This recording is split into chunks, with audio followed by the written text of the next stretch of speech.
Pinilit ako ng aking biyenan na umalis sa ospital, iniwan ang aking ina na nasa ICU para pumunta sa handaan ng pamilya. Nang dalhin ko ang aking mga papel sa handaan, nagulo ang buong bahay. Ang usok ng insenso ay bumibigat sa pagitan ng mga bato ng bakuran. Tumingin ako sa makulay na mesa ng pagkain at nasaktan ang puso ko habang inisip ko ang ina kung halos mawalan ng hininga. Ang pinakamataas na pagtitiis, nagbubunga ba ito ng biyaya o nagbubukas ito ng pintuan ng trahedya, ang ganap na kawalang awa? Iyon ang handaang nagpabagsak ng aking kasal, at iyon din ang araw na naunawaan ko na ang paggalang sa magulang ay hindi kailanman maaaring gamitin bilang pera ng palitan. Ako si Maya, at ngayon ay lampas na ako sa 30 taon. Sinasabi ng mga tao na ang babaeng lampas na sa 30 ngunit walang asawa ay tulad ng isang tuyo at nanlata ng bunga, walang sariwa, walang naghahanap. Ngunit hindi ko kailanman binibigyang pansin ang mga tsismis na iyon. Ipinanganak at lumaki sa Maynila, sa gitna ng lahat ng bagay. Ipinagmamalaki kong ako ay isang independenteng babae, may sariling kabuhayan at prinsipyo. Nagtatrabaho ako sa negosyo, sanay sa malupit na kompetisyon ng mundo ng kalakal, kaya ang aking ugali ay naging malakas, mapagpasya at tapat. Kinasusuklaman ko ang paikot-ikot na salita, mas kinalalay man ko ang mga taong gumagamit ng kapangyarihan para apakan ang iba. Kahit sino ang makikitungo sa akin ng masama, tiyak na susuklian ko ng maayos. Mula pagkabata, lumaki ako sa kawalan ng pagmamahal ng ama. Sa sariling lakas ng isang babae, pinalaki ako ng aking ina, si Inang Lorna, na nagpakagod at nagpaguho para sa akin. Ang aking ina ay isang tradisyonal at mapagmahal na babae, matyaga, masipag, at ang buong buhay niya ay para lamang sa kanyang anak. Sa pagtingin sa mga kulubot sa noo ng aking ina, sa kamay niyang magaspak sa pagtatrabaho, nangako ako sa sarili ko na kailanman ay hindi ko papayagan ang sinuman na pahirapan ang aking ina, at hindi ko rin pahihintulutan ang sinuman na yurak ang aking dignidad. Nabuhay akong nakatayo ng marangal sa ganitong paraan sa loob ng mahigit 30 taon. Nag-iisa kong itinayo ang isang matagumpay na buhay, nabili ang isang bahay, nakakuha ng sasakyan at pinagtataka ng marami. Ngunit ang buhay ay laging naglalaman ng mga kurbada na hindi mahuhulaan ng sinuman. Marami ang magtatanong kung marinig nila ang aking kwento, bakit ang isang matikas at matibay na babaeng tulad ko ay nagpatira pa at nagtiis. Bakit ko pinayagan ang isang pamilyang hindi ko kadugo na yurak ako ng walang habag at nagtiis sa papel ng isang aliping walang bayad sa isang kasal na ako mismo ang nagbayad para maisakatuparan. Lahat ay napapaloob sa dalawang salitang ito, pagmamahal sa pamilya. Nang dumating ang sakuna, nang nanganganib ang buhay ng ina kong pinakamahal, lahat ng argumento tungkol sa kalayaan at dignidad ay naging walang saysay. Napagtanto kong kaya ko nang kumita ng malaking pera, kaya ko nang mag-utos sa aking mga empleyado, ngunit ganap akong walang magagawa laban sa likas na proseso ng pagsilang, pagtanda, pagkakasakit at kamatayan. Takot ako sa araw na uwi na ako sa bahay at hindi na makita ang aking ina na maingat na nagtatrabaho sa kusina. Takot ako sa mapagmahal niyang tingin nang inaalala niya ang tanging anak niyang babae na nag-iisa sa mundong ito. Para mapayapa ang kanyang puso nang pumikit siya, o mas tumpak na sabihin, para bigyan siya ng isang sinag ng pag-asang mabuhay, iniwanan ko ang lahat ng aking katusuhan sa araw-araw. Pumikit akong nagpasok sa isang kasal na mabilis na ayos sa pamamagitan ng isang ahensya ng palakasan. Inulit ko sa sarili ko na kung magiging masunurin lamang ako, kung magiging masipag, kung magiging mabuting anak na babae ng pamilya ng lalaki, ang langit ay maaawain at pagalingin ang aking ina. Nagtiis ako ng mga kapaitan at mabibigat na salita ng aking biyenang si Aling Carmen. Pinasan ko ang dosena ng malalaki at maliliit na handaan ng pamilya ng lalaki.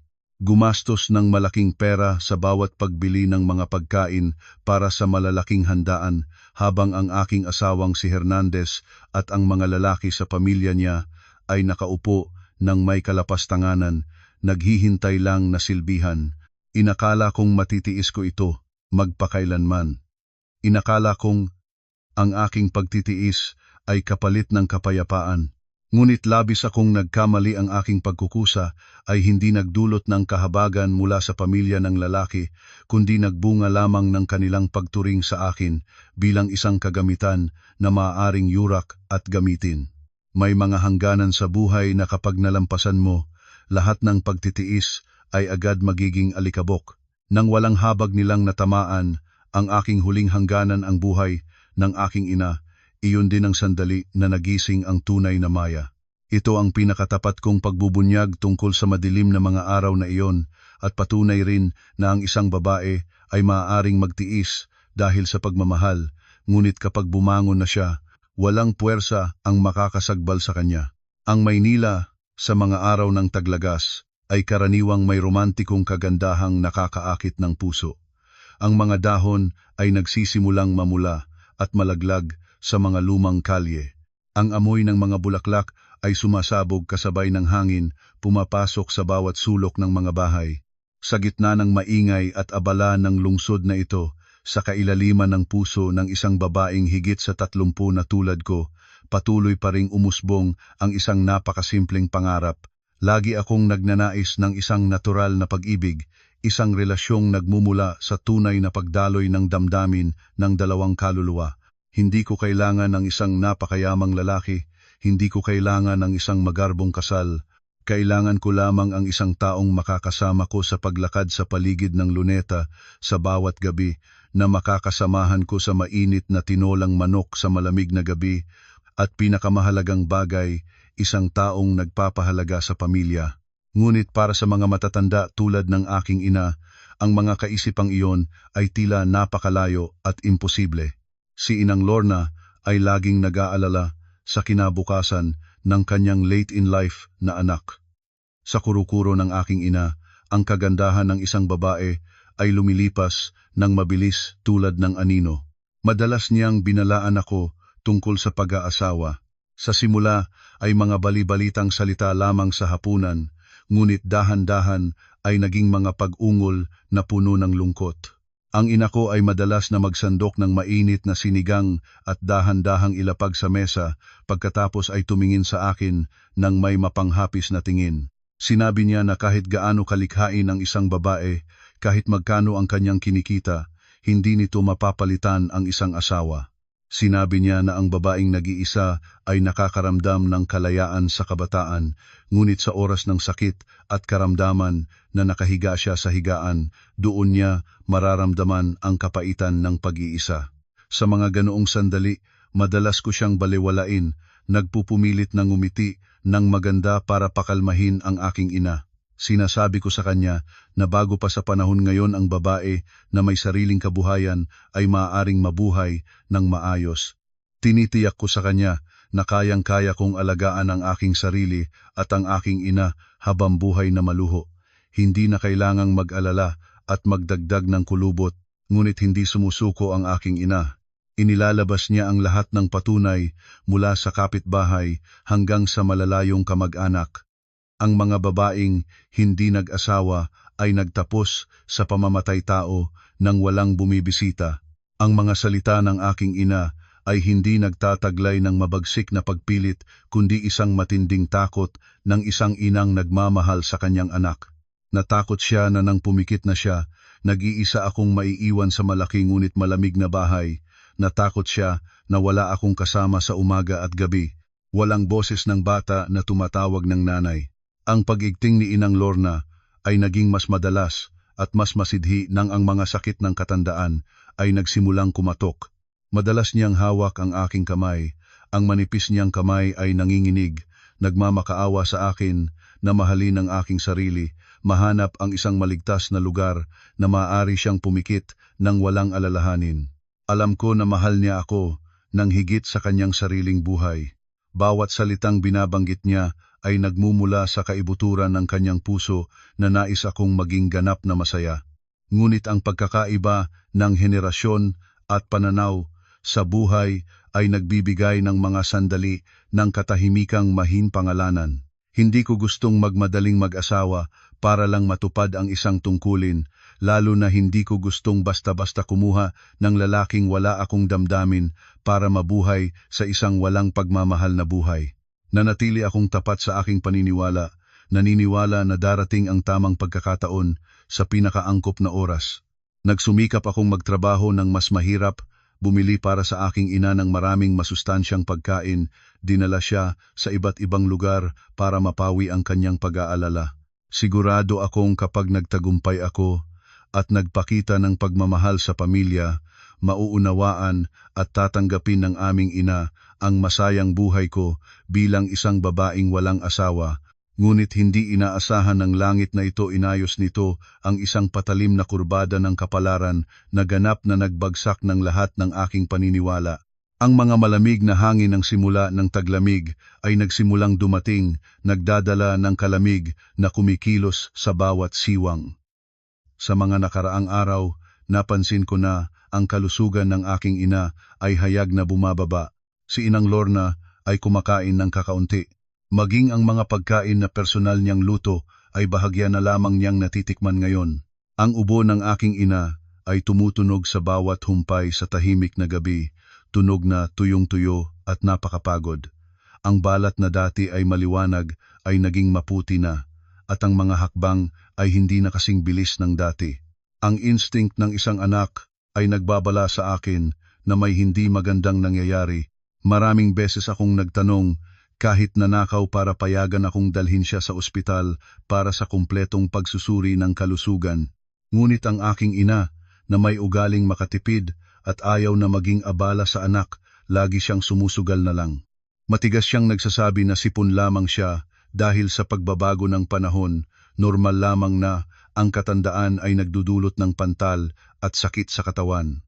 Personal niyang pumunta para bumili ng ilang gamot para sa sipon sa tindahan, naglagay ng oil sa katawan at sinabihan akong huwag mag-alala at pumunta sa trabaho, huwag mag-alala ng labis na makakaapekto sa trabaho. Ngunit ang mga murang gamot para sa sipon ay hindi makapanlilin lang sa sakit na tahimik na sumisira sa katawan ng aking ina. Isang Sabado ng umaga, habang nag-aayos ako ng bahay, bigla siyang nahimatay sa gitna ng sala. Sa sandaling makita siyang bumagsak sa malamig na sahig, para bang nanigas ang aking puso, ang lahat ng kalmadong ugali ko ay lumipas. Humawak ako sa ambulansya nang nagugulumihanan, ang mga kamay at paa ay hindi alam ang gagawin maliban sa mahigpit na yakapin ang manipis na katawan ng aking ina habang umaagos ang luha. Ang sasakyan ng ambulansya ay pumutol sa katahimikan ng umaga, dinala kami ng ina ko at ako ng tuwid sa ospital. Ang amoy ng disinfectant ay tumalab sa ilong ko at nagdulot ng sakit sa dibdib. Ang siksik at nakakaapak na lugar sa oncology ward na ito ay nagpalaki pa ng takot sa loob ko. Ang mga pagod na mukha, ang walang buhay na tingin ng mga pasyente at ang kanilang mga kamag-anak tulad ng isang malungkot na larawan na bumabagabag sa aking isipan. Umupo ako sa labas ng emergency room, ang mga kamay ay magkahawak, nananalangin sa lahat ng banal para sa kaligtasan ng aking ina. Ilang oras pagkatapos, ang seryosong doktor ay tinawagan ako sa kanyang opisina. Dahan-dahang binuksan ang makapal na record ng medikal. Pagkatapos ay tumingin sa akin ng may pagmamalasakit. Hindi bilog-bilog ang doktor, direkta siyang nagpunta sa punto. Ang karamdaman ni Inang Lorna ay hindi simpleng sipon. Ang aking ina ay may stomach cancer at ang tumor ay nagpapakita ng mga senyales ng pagkalat at paglala at kailangan agad na operahan kasama ang chemotherapy. Ang salitang cancer ay tumunog sa aking tainga tulad ng kidlat na tumama sa gitna ng langit. Ang buong mundo sa paligid ko ay gumuho sa isang kisap mata. Mabilis na lumabas ang lahat ng komplikadong paliwanag ng doktor. Pagkatapos ay naramdaman ko lamang ang pag-ikot ng mundo, lalamunan ko ay naumid, hindi makapagsalita. Ang aking ina, ang matinong babaeng buong buhay, ay nag-aayuno at nanalangin paano siya makakaramdam ng ganitong kalupitang hatol. Nagtitisod akong lumabas ng opisina ng doktor, sumiksik sa malamig na dingding, hayaan ang mga luha na dumaan sa pisngi. Ang katotohanan ay masyadong malupit at masangko. Malupit hanggang sa hindi ko alam kung paano harapin ang aking inang nakahiga nang humihingal sa kama ng ospital. Ang mapayapang buhay ng aming dalawa ay opisyal na winasak ng bagyo na tinatawag na cancer. Bumalik sa silid pagkatapos ng mapagbagong usapan sa oncologist, ang mga paa ko ay parang may bigat. Sinubukan kong huminga ng malalim, pinunasan ang mukha ko ng malakas para alisin ang pagkagulat. Pumasok ako sa silid ng pasyente na may gawa-gawang ngiti sa labi. Ang aking ina ay nakahiga sa kama na may puting kumot. Ang mga mata niya ay malamig na nakatingin sa kisame. Nang makita akong pumasok, mabilis siyang nagpumilit na umupo. Ang mga mata niya ay puno ng pag-aalala.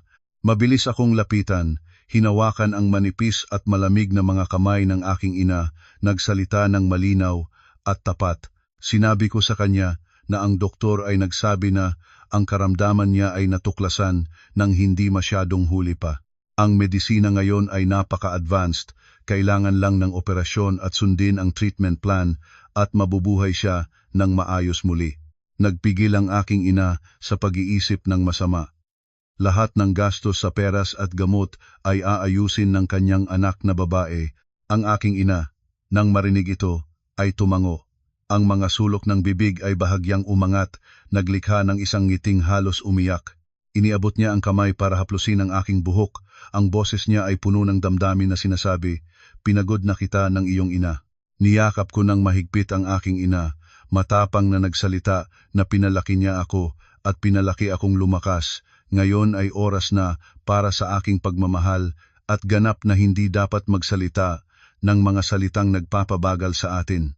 Ngunit ang mga salita ng pag-aalay ko ay tila hindi makakapuno ng malalim na takot sa puso ng aking ina. Sa buong araw na iyon, kami ng aming ina at anak ay nagsagawa ng isang uri ng dula. Nagpapanggap akong magaan ang lahat, masayang nagkukuwento tungkol sa kumpanya at mga kalye para ilayo ang isipan ng aking ina. Nagpapanggap din ang aking ina na naniniwala sa akin, kumain ng ilang kutsara ng maligasgas na lugaw, paminsan-minsan ay tumutugma sa usapan. Ngunit sa kailaliman ng mga mata ng aking ina, nabasa ko ang pighati at matinding pagkabalisa. Nang gumabi na, ang espasyo ng ospital ay lumubog sa isang nakakatakot na katahimikan. Paminsan-minsan lamang ay may ubo mula sa mga kalapit na kama, ang pabilis-bilis na mga hakbang ng night duty na nurse at ang mabigat na buntong hininga ng mga nag-aalaga. Kinalat ko ang maliit na banig sa paanan ng kama ng aking ina. Ipinikit ang mga mata ngunit ganap na alerto ang isipan. Bigla akong narinig ng pana-panahong pag-iyak mula sa kama sa itaas. Ang aking ina ay umiiyak. Iginupit niya ang kumot para takpan ang kanyang mukha. Sinusubukang huwag gumawa ng malakas na ingay para hindi ako magising. Ang pag-iyak ng aking ina ay tulad ng libo-libong karayom na sumisira sa aking puso. Nakahiga akong walang galaw, kinagat ang labi hanggang dumugo para hindi umiyak kasama niya. Sa katahimikang gabi, malinaw kong narinig ang panalangin ng aking ina. Nagmamakaawa siya sa Diyos na payagan siyang mabuhay ng ilang taon pa, hindi dahil natakot siya sa kamatayan, kundi dahil naawa siya sa kanyang anak na babaeng ulila sa ama mula pagkabata. Nang pumikit na siya, sino ang magiging sandigan nito? Sinabi ng aking ina na wala kaming kamag-anak sa malapit, ang mga kaibigan ay malayo at mahirap, ang anak niya ay nakatatanda na, ngunit hindi pa nakakahanap ng asawa. Nananalangin siya na kung kailangan niyang parusahan, pakiusap ay siya na lamang ang parusahan. Huwag nang pahintulutang magdala ng napakalaking bigat ang kanyang anak sa buhay na ito. Sa kinabukasan, habang natutulog ang aking ina, pagkatapos ng injection ng pain reliever, kinuha ko ang aking notebook at lumabas sa walang tao na pasilyo para kalkulahin ang gastos. Ang bayad sa operasyon para alisin ang tumor, ang bayad sa chemotherapy ayon sa pinakamahusay na treatment plan, ang bayad para sa gamot na suporta sa labas ng insurance coverage, ang bayad para sa pribadong silid ng ospital para makomportable ang aking ina. Ang mga numero na nagtitipon ay mabilis na umabot sa daan-daang libong piso. Para sa isang taong nasa negosyo tulad ko, ang halagang ito ay hindi imposible. Mayroon akong savings account. Kung kailangan ay ibebenta ko ang sasakyan para alagaan ang aking ina. Ang pabigat ng pera, kahit malaki, ay kumpiyansa ko na kaya kong harapin. Ngunit ang pinakanakakatakot sa akin ay hindi ang pera. Pinakanatakot ako sa espiritual na sakit ng aking ina. Sa nakaraang gabi, napagtanto ko na kahit ang pinaka-advanced na gamot ay hindi makapag-iligtas ng buhay ng aking ina kung patuloy siyang may kalungkutan at kawalan ng pag-asa. Kung patuloy ang pagdududahan ng sarili dahil sa takot na maging pasanin sa akin, maaaring gumuho ang kanyang marupok na katawan bago pa man siya mapaakyat sa operating table. Naunawaan ko na ang pinakamabisang gamot para sa aking ina ngayon ay hindi na sa parmasya o sa chemotherapy room. Ang tanging gamot na makapagbibigay lakas sa kanyang kalooban ay ang makita akong nakadamit pangkasal, opisyal na humakbang sa isang maayos na pamilya na may asawang nagmamahal at nagpoprotekta. Ang isipang ito ay lumago sa aking isipan, mas malinaw at mas determinado kaysa dati. Isang umaga ng simula ng linggo, nag-apply akong magpahinga sa kumpanya ng ilang araw para ayusin ang pamilya. Matapos mapagkatiwalaan ang isang pamilyar na nurse na bantayan ang aking ina, umalis ako sa ospital, nagmaneho ng tuwid patungo sa pinakakilalang matchmaking center sa Maynila. Hindi madali ang pagpapasyang ito para sa isang babaeng laging nagpapahalaga sa natural na pag-ibig at dignidad tulad ko. Ang mga pangarap tungkol sa isang romantikong relasyon na naglalakad sa luneta, ang mga gabi ng petsa sa sinehan o magagandang rosas sa Valentine's Day, lahat ng ito ay pinisil ko ng sarili ko at itinapon sa pinakamalalim na sulok ng aking puso. Pumasok sa magarang opisina ng matchmaking center, nakaharap sa isang babaeng direktor na elegante ang damit, propesyonal ang kilos. Umupo ako sa sofa, tinanggihan ang tsaang inialok niya, direktang pumunta sa punto ng hindi pa ikot-ikot. Idineklara ko agad na kailangan ko ng isang lalaki para makumpleto ang pagpaparehistro ng kasal at mag-organisa ng isang kasalan sa loob ng isang buwan. Ang aking pamantayan ay napakasimple. Hindi ko kailangan ng isang milyonaryo, hindi kailangan ng bahay at sasakyan, hindi rin mahalaga ang hitsura. Ang pangunahing kondisyon ay ang taong iyon ay dapat may malinaw na pinagmulan, matatag na trabaho, mabuting ugali, mabait, at pinakamahalagang bagay, handang agad pumasok sa kasal para mapayapa ang sakit na ina ko. Tumingin sa akin ang direktor ng center nang may kaunting pagkagulat, ngunit mabilis na nagbalik sa kalmadong kilos ng isang profesional na matagal nang nagtatrabaho sa serbisyo. Binuksan niya ang notebook, lumipat sa ilang pahina ng mga record at nagsimulang mag-quote ng presyo. Para sa priority na pag-screen ng VIP profile, pag-aayos ng patuloy na date appointments sa mga kalidad na kandidato at pangako ng suporta hanggang matagumpay na makasal, ang bayad ay umabot sa 10,000 piso, pataas. Hindi maliit ang halagang ito para sa isang marriage certificate na pangsalik. Hindi ako nagtawad ng kahit isang salita. Inilabas ko ang aking bank card mula sa bag, malakas itong ibinaba sa malinaw na mesa ng salamin, hiniling sa kanya na mag-swipe agad at simulan ang trabaho sa araw ding iyon. Ang aking determinadong kilos ay nagpapahanga sa mga empleyado roon, ngunit ako lamang ang nakakaalam kung gaano kalungkot ang aking puso. Inalipusta ko ang aking sariling kapalaran. Ang ibang tao ay gumagamit ng pera para bumili ng damit, alahas o mag-invest para kumita.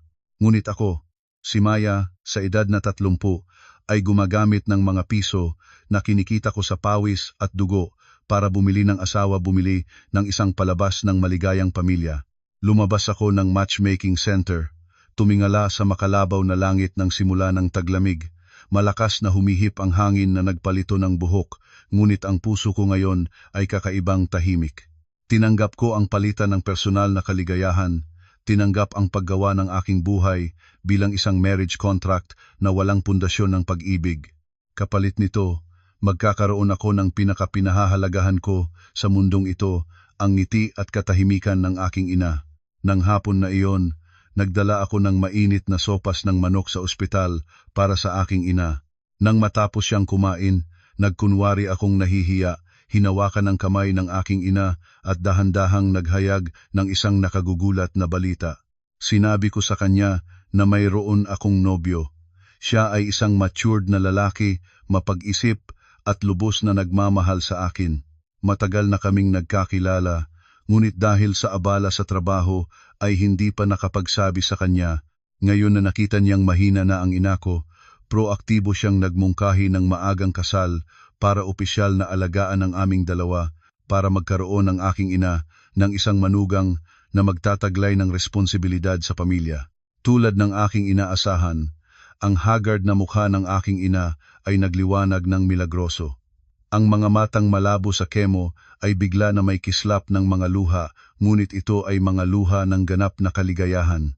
Mahigpit niyang hinawakan ang aking kamay, nautal na paulit-ulit na nagtanong, "Hindi ka nagsisinungaling sa akin para lang masaya ako, di ba?" Matapang akong tumingin sa mga mata ng aking ina. Nanumpa sa aming mga ninuno na totoo ang lahat. Ang aking ina ay nag-umpisa na humawak ng mga kamay, patuloy na nagpapasalamat sa Diyos. Sa pagtingin sa nagiinit na mukha ng aking ina, sa ngiting nagbukas sa labi ng isang inang may malubhang karamdaman, alam ko na tama ang aking ginawa. Ang lahat ng pera na iyon, ang aking sakripisyo ng kabataan, lahat ay ganap na sulit. Mula sa sandaling ito, opisyal na akong pumasok sa isang bagong labanan. Ang labanan para mahanap ang asawa na kapalit ng buhay ng aking ina.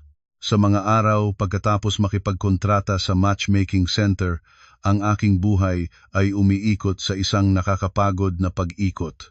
Umaga, pumunta sa kumpanya para ayusin ang mga papel at record. Sa tanghalian, dali-daling dumaan sa ospital para pakainin ang aking ina ng ilang kutsara ng lugaw. Gabi, mabilis na nagbibihis para tumakbo sa mga walang kahalagang date appointments. Sa loob ng 2 linggo, nag-ayos ang direktor ng center para sa 7 pagtatagpo sa iba't ibang uri ng lalaki sa lipunan. Ngunit hindi tulad ng isang panaginip ang buhay, ang aking pera at oras ay paulit-ulit na nang-aaksaya. Ang una ay isang lalaking katulad ng aking edad na nagtatrabaho sa isang ahensya ng gobyerno ngunit may matandang pananaw. Bago pa man mainit ang kanyang upuan, paulit-ulit na niyang ibinunyag ang kanyang mga utos. Ang hinaharap na asawa ay dapat na mag-quit at manatili sa bahay, manganak ng 2 anak na lalaki para ipagpatuloy ang angkan. Ang ikalawa ay isang maliit na negosyante. Ang mga mata niya ay mapagmalakin na tinitingnan ako mula ulo hanggang paa. Agad na tinanong kung ilang lote ang pagmamay-ari ko at magkano ang aking buwanang sahod sa dolyar. May isa pang kamakailan lamang na nagdiborsyo sa unang asawa, nagmamadaling maghanap ng kasosyo para may magluto at maglaba at mag-alaga sa kanyang matandang mga magulang na nakaratay sa probinsya. Sa mga ganitong kakaibang uri ng lalaki, nagpapanggap akong magalang, umiinom ng isang higop ng tubig, ngumingiti at nagpapaalam at lumabas ng hindi na lumingon. Sa tuwing lumalabas ako ng coffee shop pagkatapos ng isang nabigong date, ang pagkainip ay lumubog sa aking dibdib. Tinanong ko sa sarili ko kung baka naubos na ba ang mabababang lalaki sa mundo. Tinginan ang dumadaan na mga tao sa kalye ng Maynila sa pagliliwanag ng panahon, naramdaman kong maliit at naliligaw ako. Ang telepono sa aking bag ay paulit-ulit na nanginginig. Isang mensahe mula sa aking ina. Tinanong niya kung masaya ako at ang aking nobyo sa paglabas. Kumain na ba kami? Umuwi kang maaga para hindi ka ginawin. Sa pagbabasa ng mga linya ng mensaheng puno ng pagmamahal at pag-asa, ang aking mga luha ay umaagos na. Kailangan ko na sumipsip ng malalim na hininga, pinilit na manatiling kalmado para tumugon sa aking ina ng isang kasinungalingang nagmumula sa puso. Naglalakad-lakad kami at masaya, umalis kang maaga at uminom ng gamot at magpahinga. Alam ko na hindi ako maaaring sumuko, kailangan ko na ituloy ang palabas na ito. Kailangan kong mahanap ang isang angkop na lalaki para mapayapa ang aking ina. Sa 8 at huling appointment, ang aking pasensya ay naubusan na. Dumating ako sa coffee shop, sa kabila ng luneta, ng walang kaluluwa, nakasuot ng pinakasimple na damit, walang lipstick. Plano ko ang umupo ng 15 minuto, uminom ng isang tasa ng tsaa at pagkatapos ay mahanap ng dahilan para umalis. Ngunit ang lalaking nagngangalang Hernandez ay lumabas at ganap na sinalingkat ang lahat ng masamang akala ko sa mga nakaraang walang kwentang appointment. Dumating si Hernandez ng 10 minuto bago ang oras ng tipanan, nakasuot ng mapusyaw na asul na polo shirt na maayos na naplansado, madilim na slacks at mga sapatos na maingat na kislap. Walang mapagmahal at mapagpalayaw na kilos ng mga lalaking palaligaw, nagpapakita ng isang kalmado, matinding at napakamagalang na hitsura. Nang makita niyang pumasok ako, aktibo siyang tumayo para ilabas ang upuan, ngumiti at bumati sa isang mainit na boses. Sinabi niya, "Hello Maya, ako si Hernandez. Masaya akong dumating ka at naglaan ng oras para makita ako ngayon." Ang simpleng simula, hindi mapagmalas o paikot-ikot, ngunit nagbigay sa akin ng kakaibang komportableng pakiramdam. Nagsimula kaming mag-order ng inumin at mag-usap. Hindi nagmamadaling tinanong ni Hernandez ang aking pamilya at kita tulad ng mga lalaki bago niya. Dahan-dahan niyang tinanong ang aking personal na interes tungkol sa mga presyur sa trabaho na kinakaharap ng isang babaeng nasa negosyo tulad ko sa araw-araw. Ang paraan niya ng pakikinig ay napakamatulungin, paminsan-minsan ay tumutugon o nagbibigay ng ilang matalinong puna, ngunit hindi naman nakakainsulto. Napagtanto ko na si Hernandez ay isang taong may edukasyon, malalim ang kaalaman, ngunit nagtataglay ng napakababang ugali. Ang mga 2 oras na lumipas, nag-usap kami ng napakaayon na nakalimutan ko ang aking orihinal na layunin sa pagdating doon para mag-recruit ng huwad na asawa. Naramdaman ko na para akong nakikipagtampisaw sa isang matagal nang kilalang kaibigan. Sa isang maikling sandali, ang tuyo at nanlata na puso ng babaeng higit sa 30 na tulad ko ay biglang lumaktaw ng isang tibok.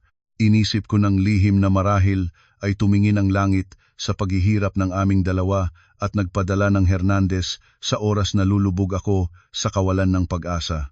Pagkatapos ng kanilang unang kahanga-hangang pagtatagpo, si Hernandez ay mas madalas na nakikipag-ugnayan sa akin. Ang mga mensahe ng pagtatanong sa umaga, ang mga maikling tawag na nagtanong kung nakaain na ba ng tama o magandang pagtulog sa gabi, ay dahan-dahang naging maliit na ugali na pumapasok sa aking abalang buhay. Sa harap ng kanyang mainit at angkop na pag-aalaga, ang tigas na balat na sarili kong ibinuo sa loob ng maraming taon ay nagsimulang mabasag. Gayunman, pinaalala sa akin ng katinuan ng isang negosyante na hindi ako dapat malubog sa gawa-gawang damdamin. Malinaw akong nag-iisip tungkol sa aking kasalukuyang sitwasyon. Wala akong oras para mahulog sa pag-ibig. Ang aking pinakamataas na layunin ay isang legal na marriage certificate para iligtas ang panlalagas na espiritu ng aking ina sa higaan ng ospital. Nagpasya akong mag-imbitahan kay Hernandez sa ikatlong pagtatagpo sa isang tahimik na restaurant sa tabi ng ilog. Sa pagkakataong ito, aktibo akong pumili ng isang sulok, malayo sa ingay ng lungsod, para madaling maipahayag ang aking pinakalihim na naiisip. Nang ang mga mainit na pagkain ay naihain sa mesa, hindi ko inangat ang aking tinidor, kundi direktang tumingin sa mga mata ni Hernandez, huminga ng malalim para makakuha ng tapang. Nagpasya akong ilantad ang totoo. Sinabi ko kay Hernandez na alam ko siyang mabuting tao at lubos ko ring pinahahalagahan ang damdaming ibinibigay niya sa akin sa nagdaang oras. Ngunit may isang katotohanang kailangan kong aminin bago kami magpasya kung magpapatuloy ba tayo o hindi. Ang kasalukuyang buhay ko ay hindi kasing liwanag ng hitsura na nakikita niya. Ang aking ina, ang tanging pamilya ko sa mundong ito, ay nasa ospital na may stomach cancer. Ang chemotherapy cost ay umabot sa daan-daang libong piso. Kaya ko itong harapin. Ngunit ang pinakamalaking hangarin ng aking ina bago maoperahan ay ang makitang nakaayos na ako sa buhay. Natakot siya na matitiis ko ang pag-iisa at kalungkutan. Pumunta ako sa matchmaking center, hindi para hanapin ang romantikong pag-ibig, kundi para hanapin ang isang legal na asawa na makakatulong sa aking ina na mapayapang pumikit. Sinabi ko sa kanya nang hayagan para maunawaan niya. Kung papasok siya sa aking buhay ngayon, haharapin niya ang ospital, ang amoy ng gamot, at ang hindi nakikitang presyur. Kung nakakaramdam siya ng abala o hindi niya matanggap, maaari tayong tumigil dito. Koy na lang nating mga mabuting kaibigan, walang minana sa akin kahit isang salita.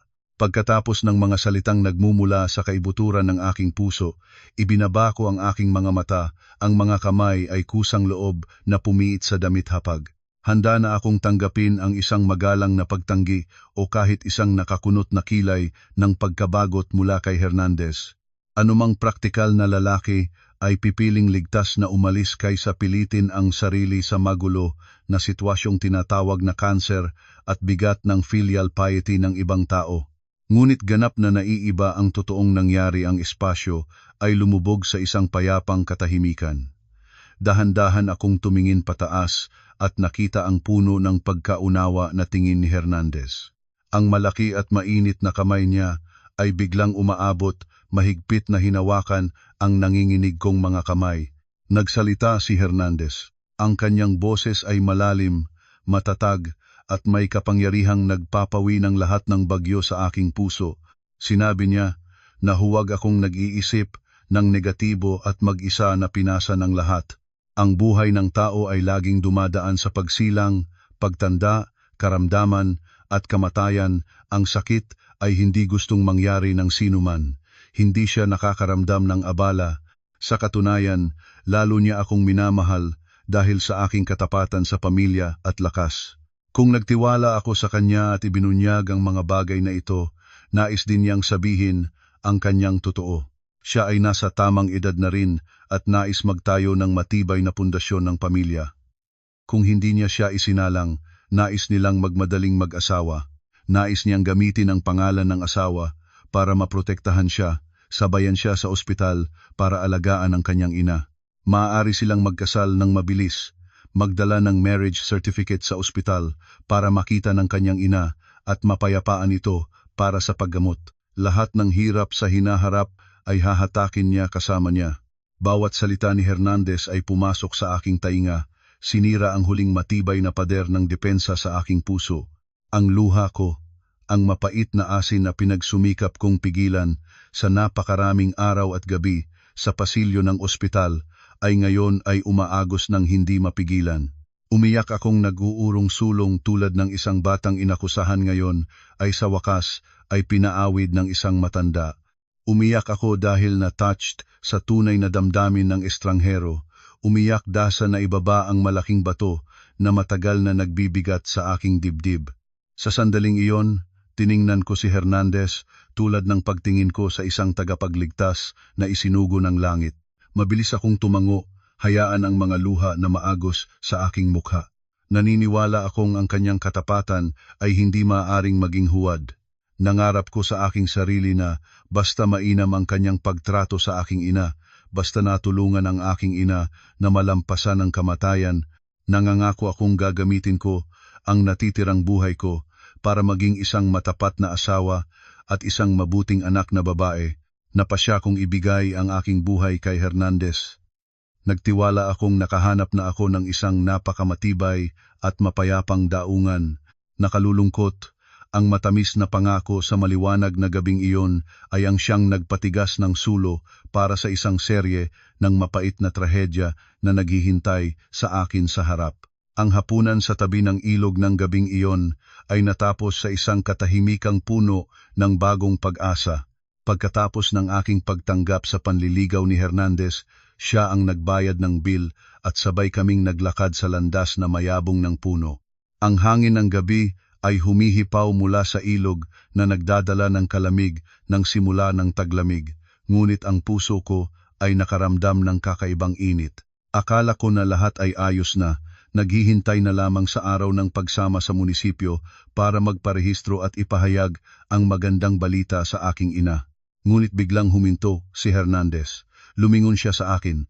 Ang kalmadong tingin niya sa araw-araw ay naging seryoso at puno ng damdamin.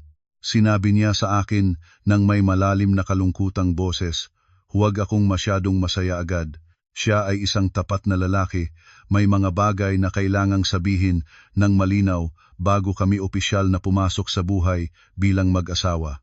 Ayaw niyang lokohin ako, lalo na ayaw niyang magsisi ako sa hinaharap dahil napangasawa siya. Nagsimula si Hernandez na ikwento ang kanyang pamilya sa probinsya. Siya ang panganay na anak at ang nag-iisang apo sa isang malaking angkatan na may matagal na tradisyon. Para sa mga pamilyang galing sa probinsya, ang titulo ng panganay ay nagdadala ng hindi nakikitang bigat sa balikat ng mag-asawa.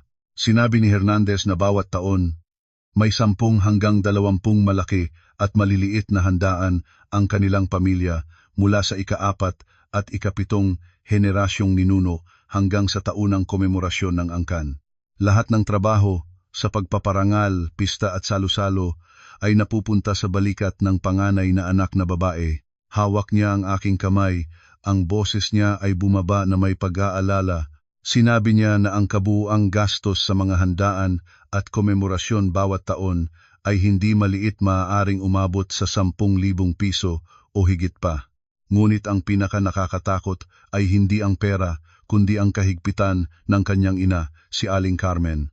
Umamin si Hernandez na ang kanyang ina ay isang babaeng may matandang kaisipan at napakahigpit na mga pamantayan.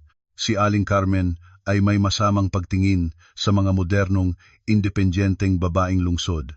Sa kanyang mga mata, ang tungkulin ng isang manugang ay ang pag-aasikaso ng tahanan, ang pagtitiis at ganap na pagsunod sa mga utos ng pamilya ng lalaki.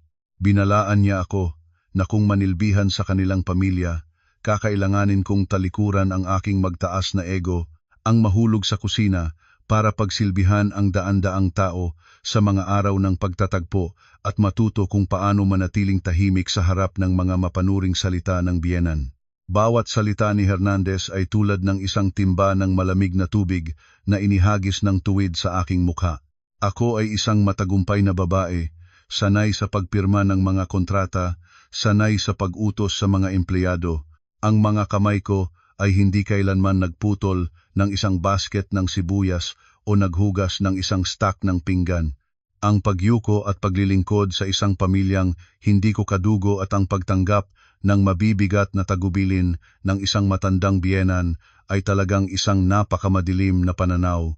Ngunit sa eksaktong sandaling nagsimula pa lamang na magalaw ang pag-aalangan sa aking isip, ang imahe ng aking inang humihingal sa kama ng ospital, puno ng mga taling tubo sa paligid niya, ay naliwanag sa aking isipan. Naalala ko ang mga luha na naagos sa magaspak na pisngi ng aking ina, naalala ang panalangin niya sa Diyos para bigyan ako ng asawa bilang sandig. Huminga akong malalim, nagtuwid ng ulo at tumingin ng tuwid sa mga mata ni Hernandez. Sinagot ko siya ng ganap na katiyakan. Sinabi ko kay Hernandez na hindi siya mag-aalala, tapat ang aking sinasabi, ang pera ay aking kayang harapin, ang ilang libong piso sa mga handaan bawat taon ay handang-handa akong gastusin. Ang mga gawain sa bahay at kusina na hindi ko alam ay matututo ako. Sinasabi ng mga dating tao na ang kabutihang loob ay nagmumula sa ina.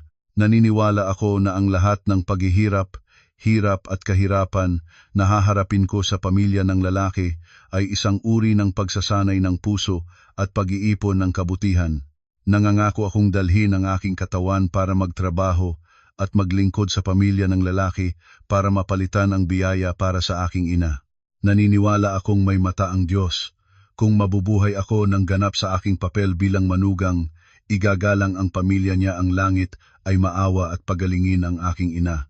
Malinaw na sinabi ko kay Hernandez na basta matutupad niya ang kanyang pangako, maging isang mabuting manugang, magdala ng saya sa aking ina sa mga mahirap na araw na ito. Kahit na ang kanilang pamilya ay isang lugar na puno ng mga tinik, determinado akong pumasok. Huminga si Hernandez nang may ginhawa nang marinig ito. Tumango siya. Inabot ang kamay para haplusin ang aking buhok na ginulo ng hangin. Ang pangako sa gabi ng Taglaga sa Maynila ay nagmarka ng simula ng isang kasal na puno ng espiritual na kalkulasyon. Pumasok ako sa pinto ng kanilang pamilya sa postura ng isang taong nagdadala ng kanilang katawan para tubusin ang kapalaran ng kanilang ina na may naive na paniniwala na ang pagtitiis at pera ay maaaring manalo ng mga puso. Pagkatapos ng gabi ng kapalaran, ang lahat ng pamamaraan para sa kasal ay pinaabante ni Hernandez at ako sa nakakahilo na bilis. Sa linggo ng linggong iyon, dinala ako ni Hernandez para makilala ang kanyang ina, si Aling Carmen, at ang mga matatanda sa pamilya. Ang biyaheng ito para sa akin ay tulad ng isang nakatagong pagbisita sa isang mundo ng feudal na pamumuhay kung saan lahat ng kapangyarihan ay nasa kamay ng matatanda at ang mga babae ay mga malabong anino na nakatayo sa likod ng kusina. Ang sasakyan ko ay dumaan sa arko ng baryo at huminto sa harapan ng isang maluwag na bahay na may 3 silid at malawak na patio ng pulang bato na katangian ng lungsod sa lungsod ng Davao. Pagdating ko sa bakuran, naramdaman ko agad ang kabaon na bumabagabag sa pangunahing silid ng bahay. Ang usok ng insenso ay umikot pababa na bumabara sa mesa ng pamilya na may malalaking eskulturang anito. Ang mga lalaki ng angkatan, ilan ay nakasuot ng polo shirt, ilan ay nakasuot ng shorts, ay nakaupo sa isang lumang trosong mesa ng siyam. Nagsisiinom ng mainit na kape at nagpapasa ng sigarilyo sa isa't isa, walang isa mang lumingon para batiin kami. Dalhin ako ni Hernandez sa isang panig ng bahay kung saan si Aling Carmen ay nakaupo na nag-aayos ng mga pechay. Ang aking asawa sa hinaharap na biyenang ito ay lumitaw bilang isang babaeng may 60 taon, matibay ang katawan, mukha na may matarik na anggulo at mataas na pisngi at mga matang matalas. Nang makitang iginagalang ko at yumuyo ko, si Aling Carmen ay nagpalamig lamang ng isang tunog, hindi man lamang itinangos ang kanyang mukha. Ibinaba niya ang pechay sa basket, pinunasan ang mga kamay, at tigsik na boses na puno ng autoridad ng isang babaeng namamahala sa isang malawak na pag-aari. Nangutya si Aling Carmen na ang mga babaeng galing Maynila ay nakasuot ng makulay, may mga pintang kuko, paano sila maaaring magtrabaho sa bahay. Idineklara niya nang tuwid sa harap namin ni Hernandez na ang kanilang pamilya ay 3 henerasyon ang kabuuang may mataas na pamantayan.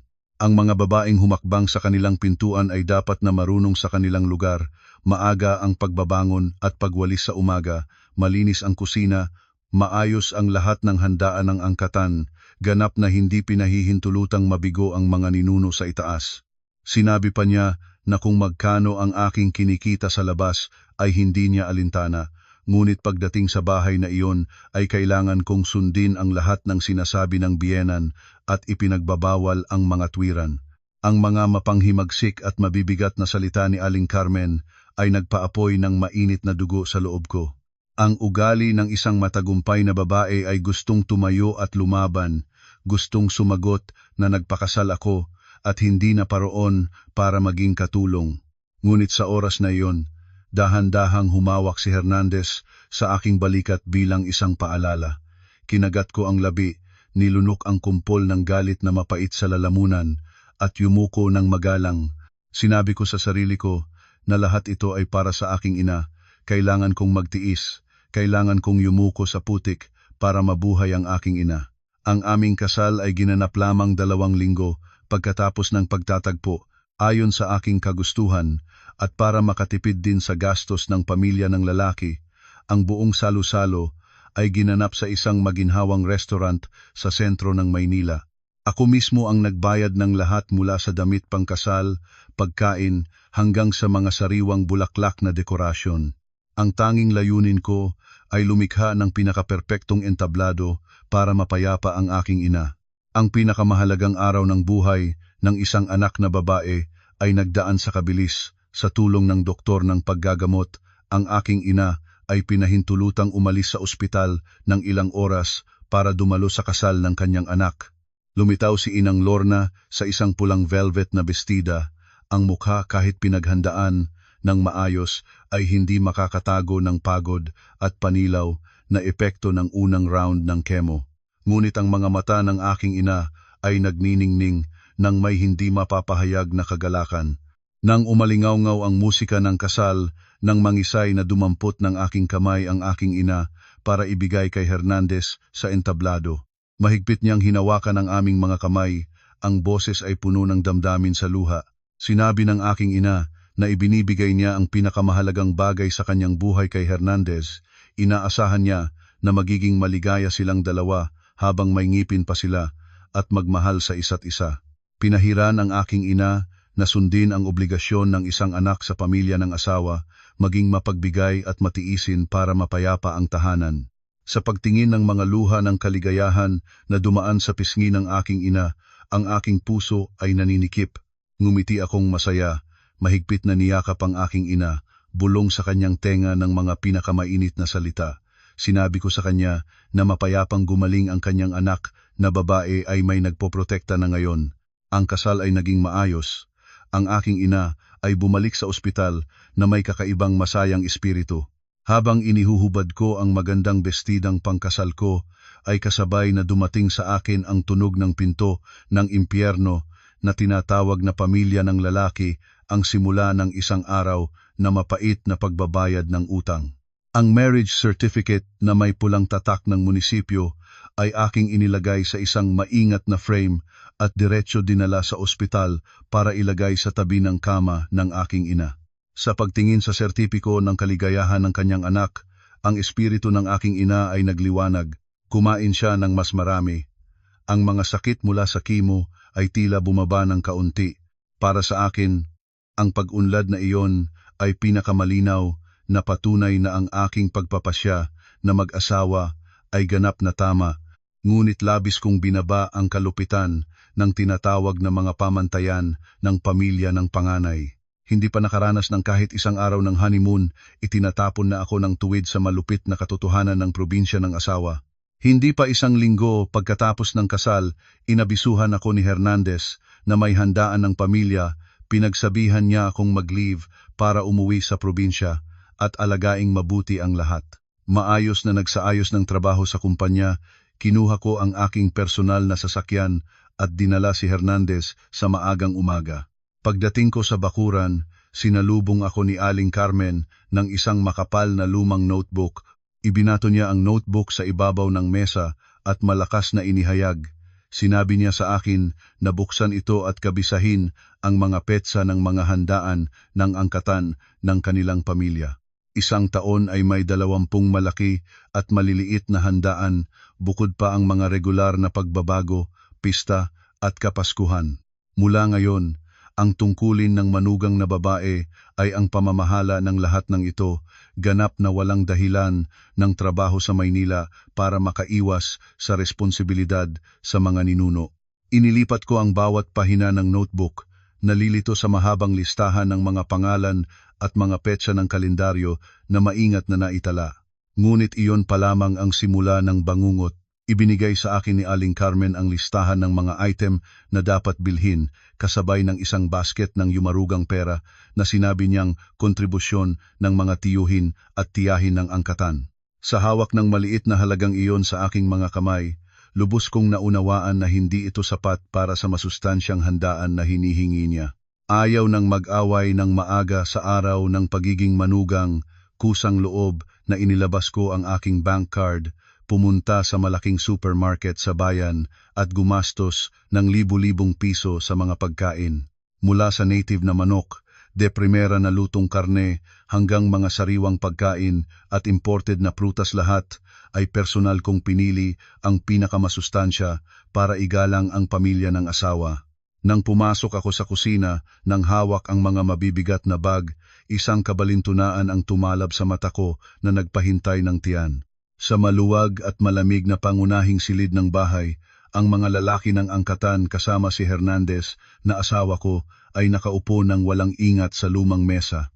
May isa na naninigarilyo, may isa na kumakain ng niyog, sabay na nagsisiinom ng kape habang nakadikit ang mga mata sa TV na nanonood ng sports. Ang tunog ng tawanan ay walang tigil, walang isa mang nagpumilit na pumunta sa kusina para tumulong sa mga kababaihan.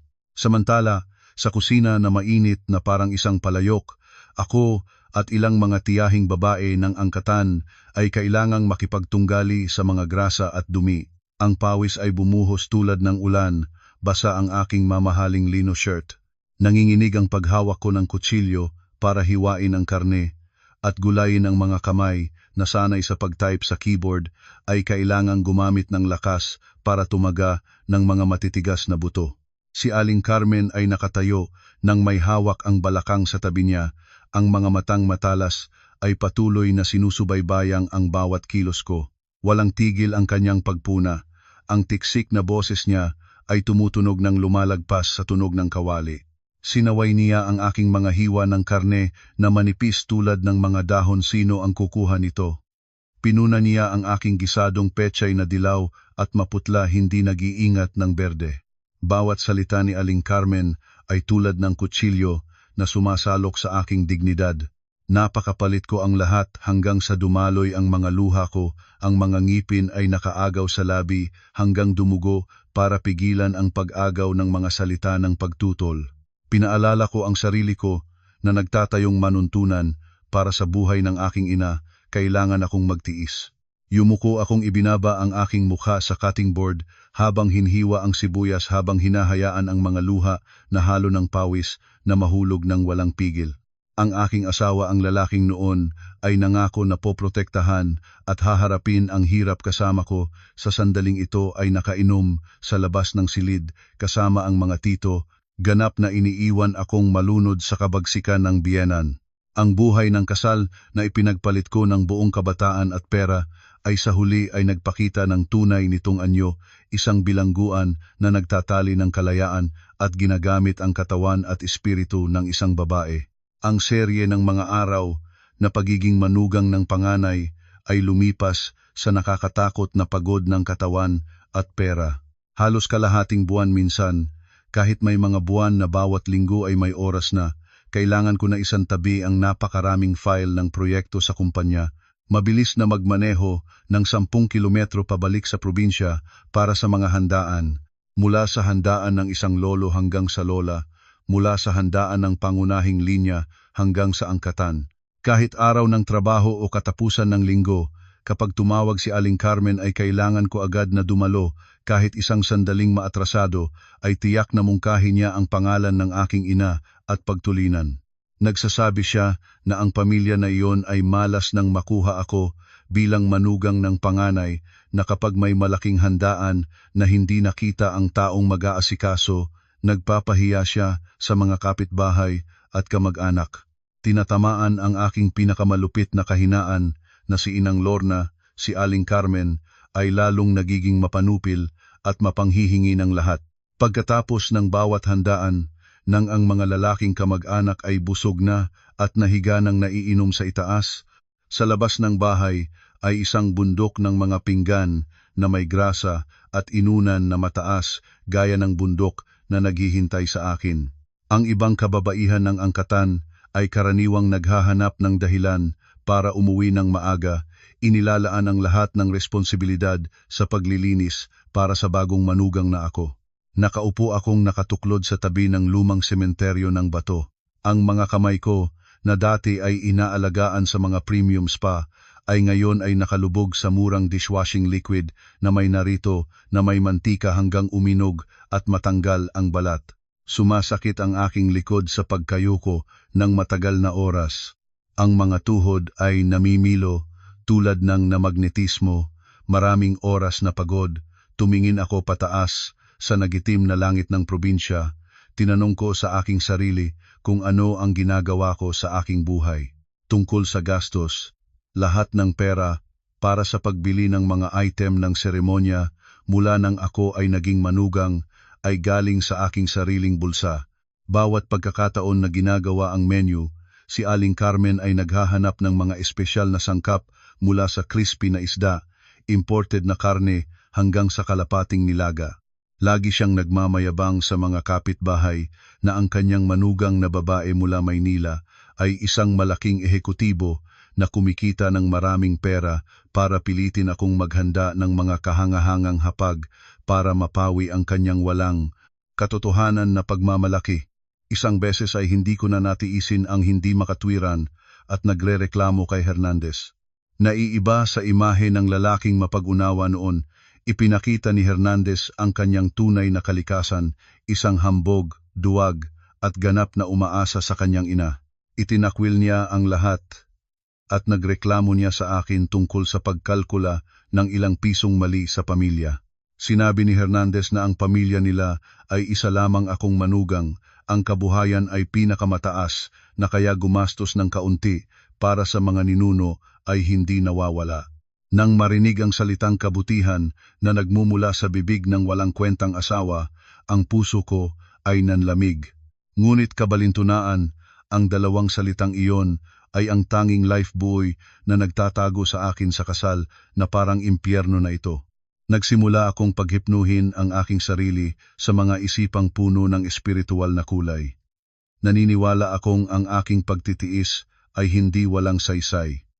Bawat patak ng pawis na humahulog sa gilid ng kusina ni Aling Carmen, bawat mapait na salita na nilunok ko ng walang sagot, bawat pisong gastusin ko para sa mga seremonya, lahat ay initatala ng Diyos sa langit. Itinuturing ko ito bilang isang proseso ng pagsasanay, isang patas na pagpapalit sa kapalaran para maibalik ang buhay ng aking ina. Basta may pag-asa pa para sa karamdaman ng aking ina, patuloy na magiging isang walang kaluluwa na manika si Maya na maayos na naglilingkod sa nakakatakot na pamilyang ito. Ang panahon ay lumipas at ang labanan para ibalik ang buhay ng aking ina sa ospital ay pumasok sa isang bagong nakakaapektong yugto.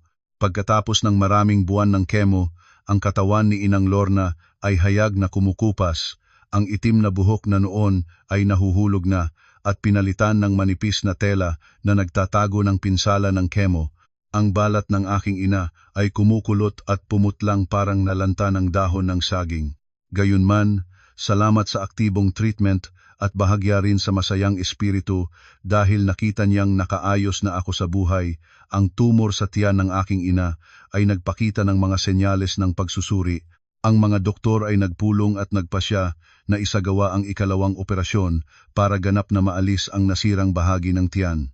Ito ay isang napakakomplikadong operasyon, nangangailangan ng malaking lakas ng pagtitiis mula sa pasyente at may maraming panganib.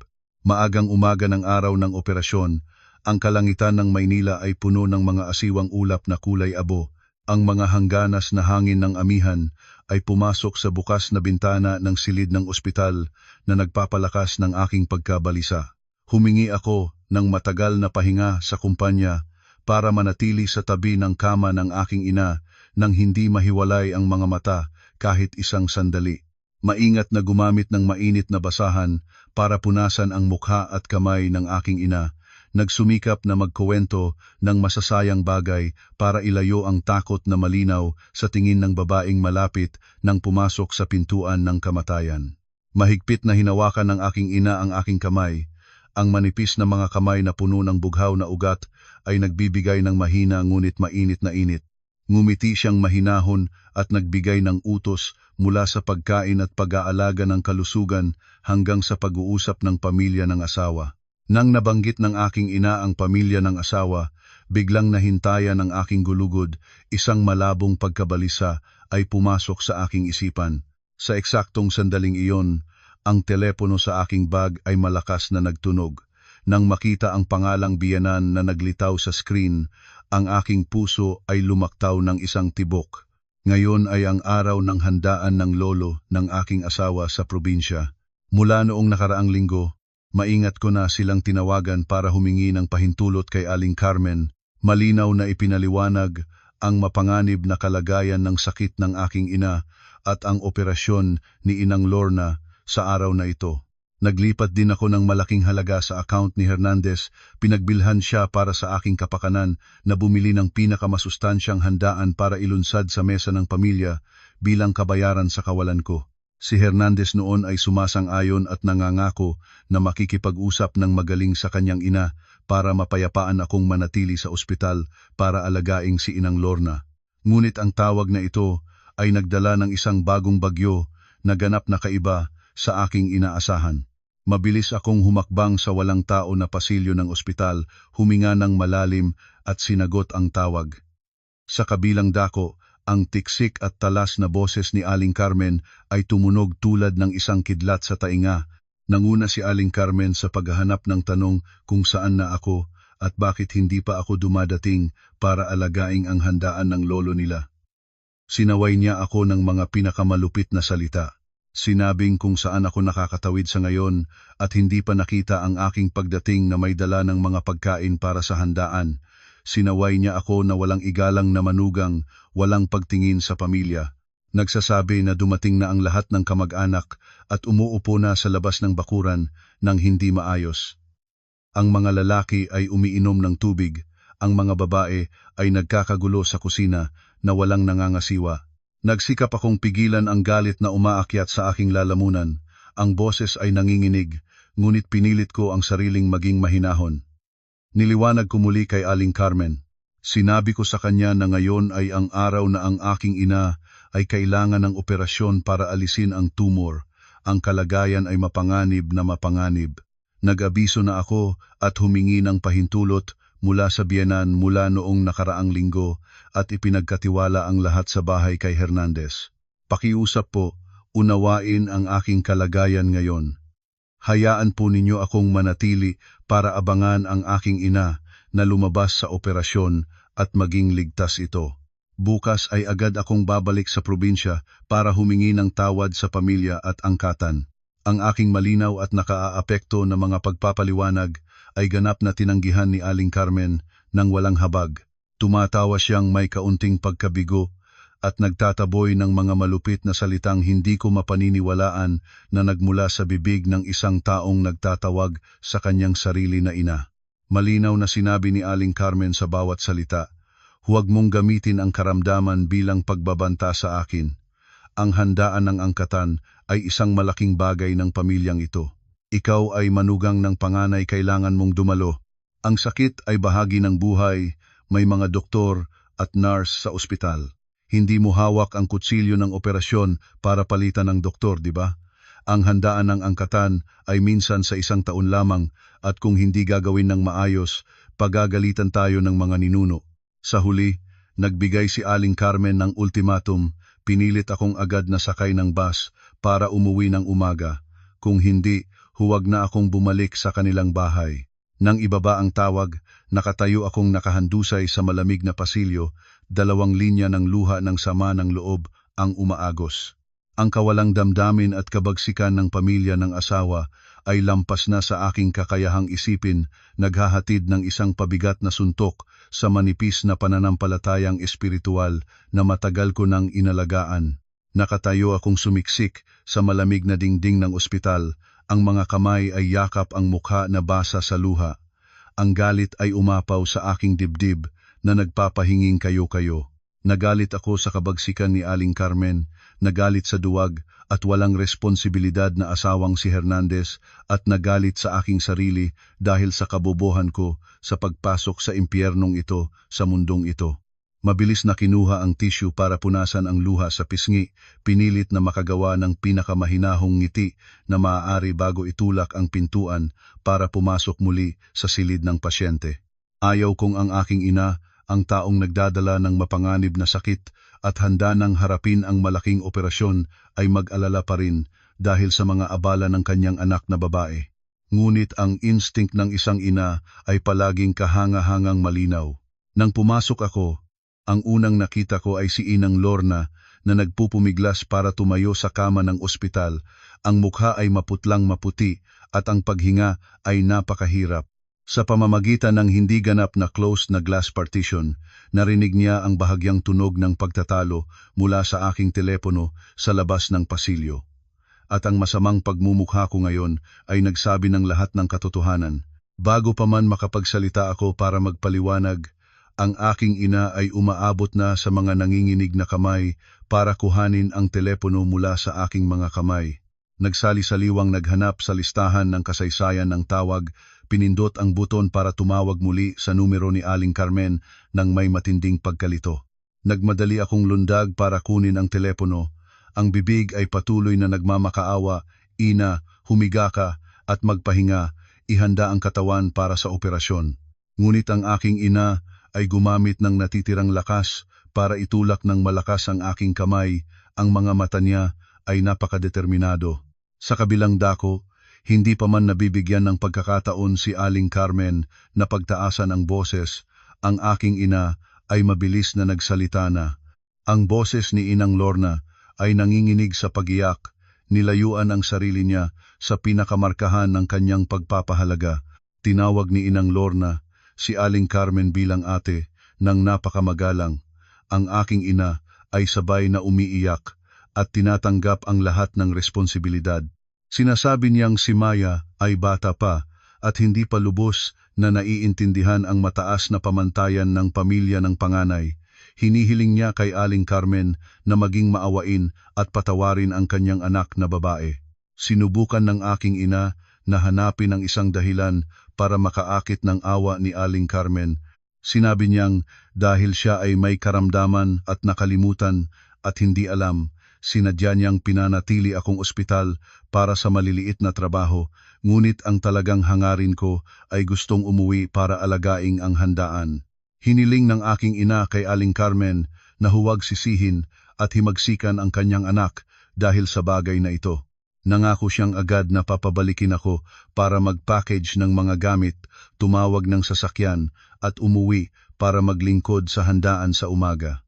Sa pakikinig ng mga mapagpakumbabang panalangin ng aking ina para sa mapangsang biyenan, ang aking puso ay para bang hiniwa ng kutsilyo sa daan-daang piraso. Lumuhod ako sa tabi ng kama, mahigpit na niyakap ang manipis na mga paa ng aking ina at iyak ng malakas. Sinabi ko na hindi ako aalis. Ang bahay na iyon ay hindi nagturing sa akin bilang tao, tinatrato lang nila ako bilang instrumento para kumita at maglingkod sa mga seremonya.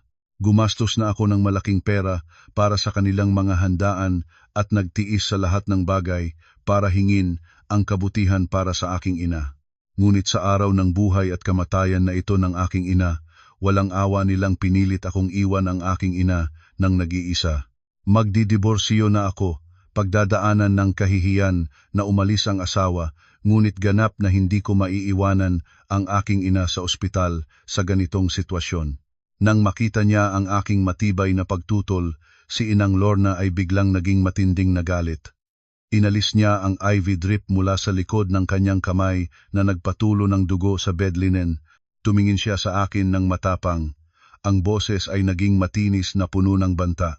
Idineklara ng aking ina ng tuwid na kung hindi ako susunod sa kanya, kung hindi ako magsasakay ng bus para umuwi, para tuparin ang katungkulan ng isang anak sa pamilya ng asawa, aalisin niya ang kanyang pasya sa operasyon.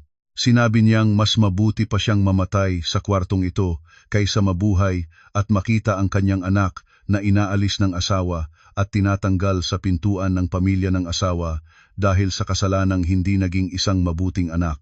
Sinabi niya na ang buong buhay niya ay nagtapon ng sakripisyo para lang maibigay sa akin ang isang asawa para makasandigan. Kung dahil sa aking katigasan ay magsasira ito, hindi na siya gustong mabuhay pa. Sa harap ng matibay na pagtutol at banta ng aking ina na gagamitin ang kanyang buhay bilang pantawad, ganap akong nabagsak. Alam ko na si Inang Lorna ay isang babae ng salita at kilos.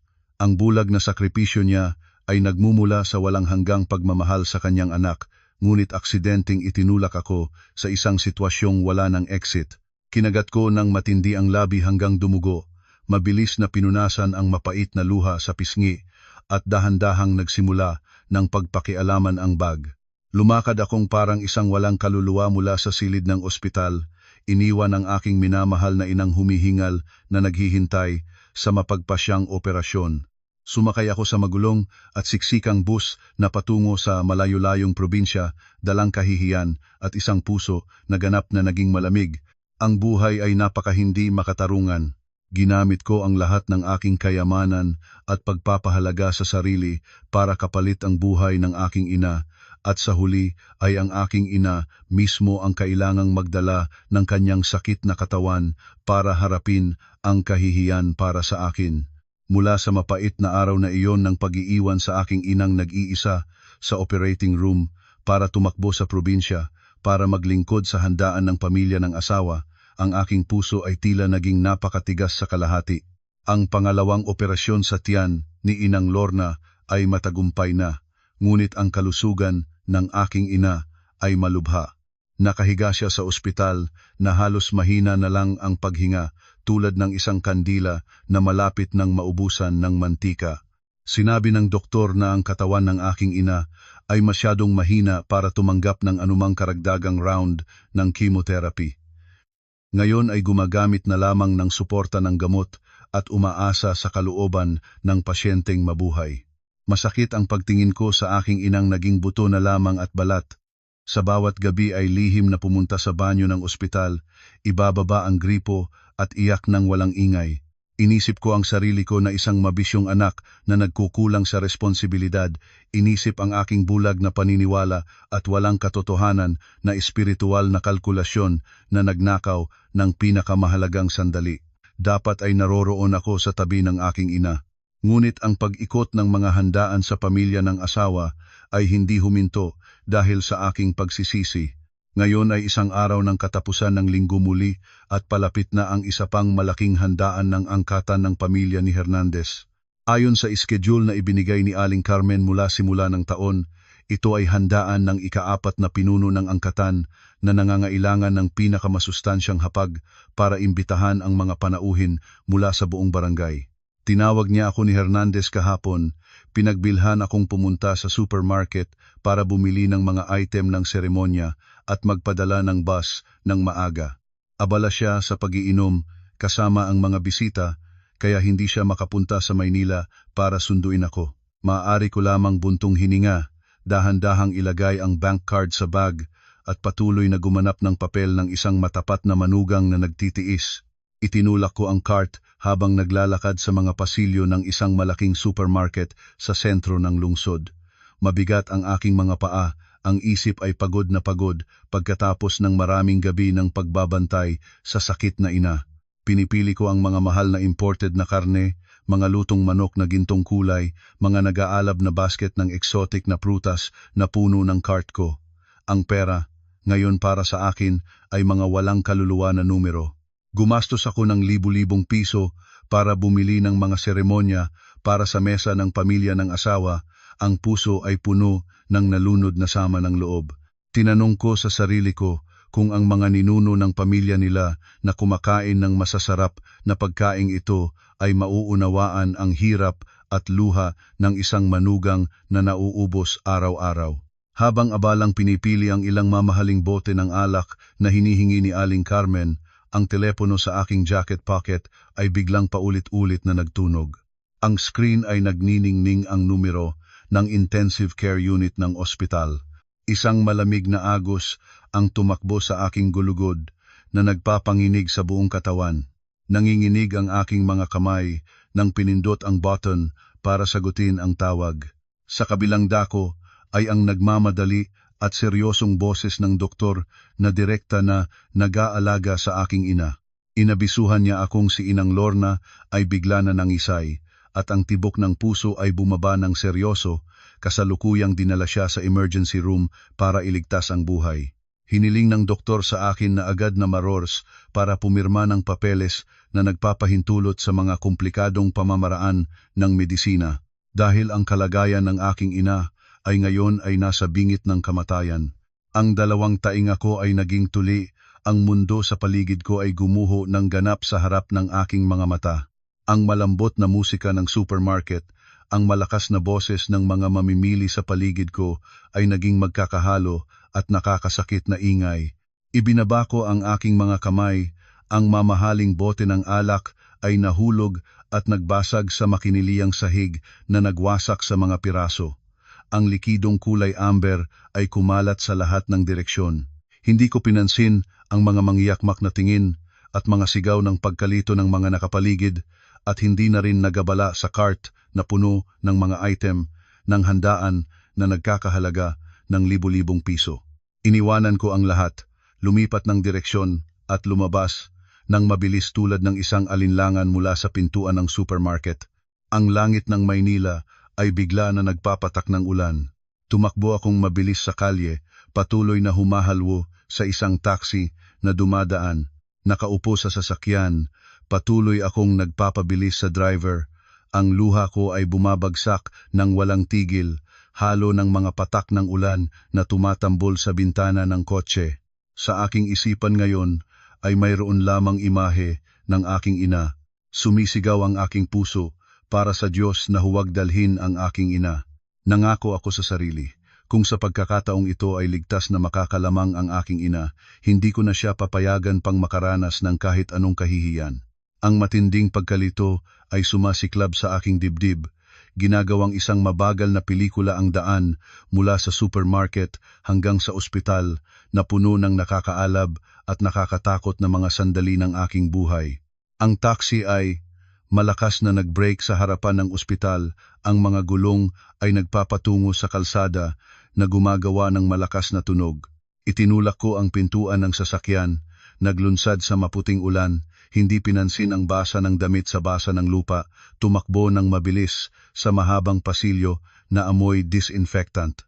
Sa harapan ng pintuan ng emergency room, ang aking lakas ay nawala at bumagsak ako sa malamig na sahig. Ang pulang ilaw sa itaas ng pinto na may sulat na kasalukuyang gumagawa ng operasyon ay nagniningning tulad ng isang malupit na pag-ukit sa aking paningin.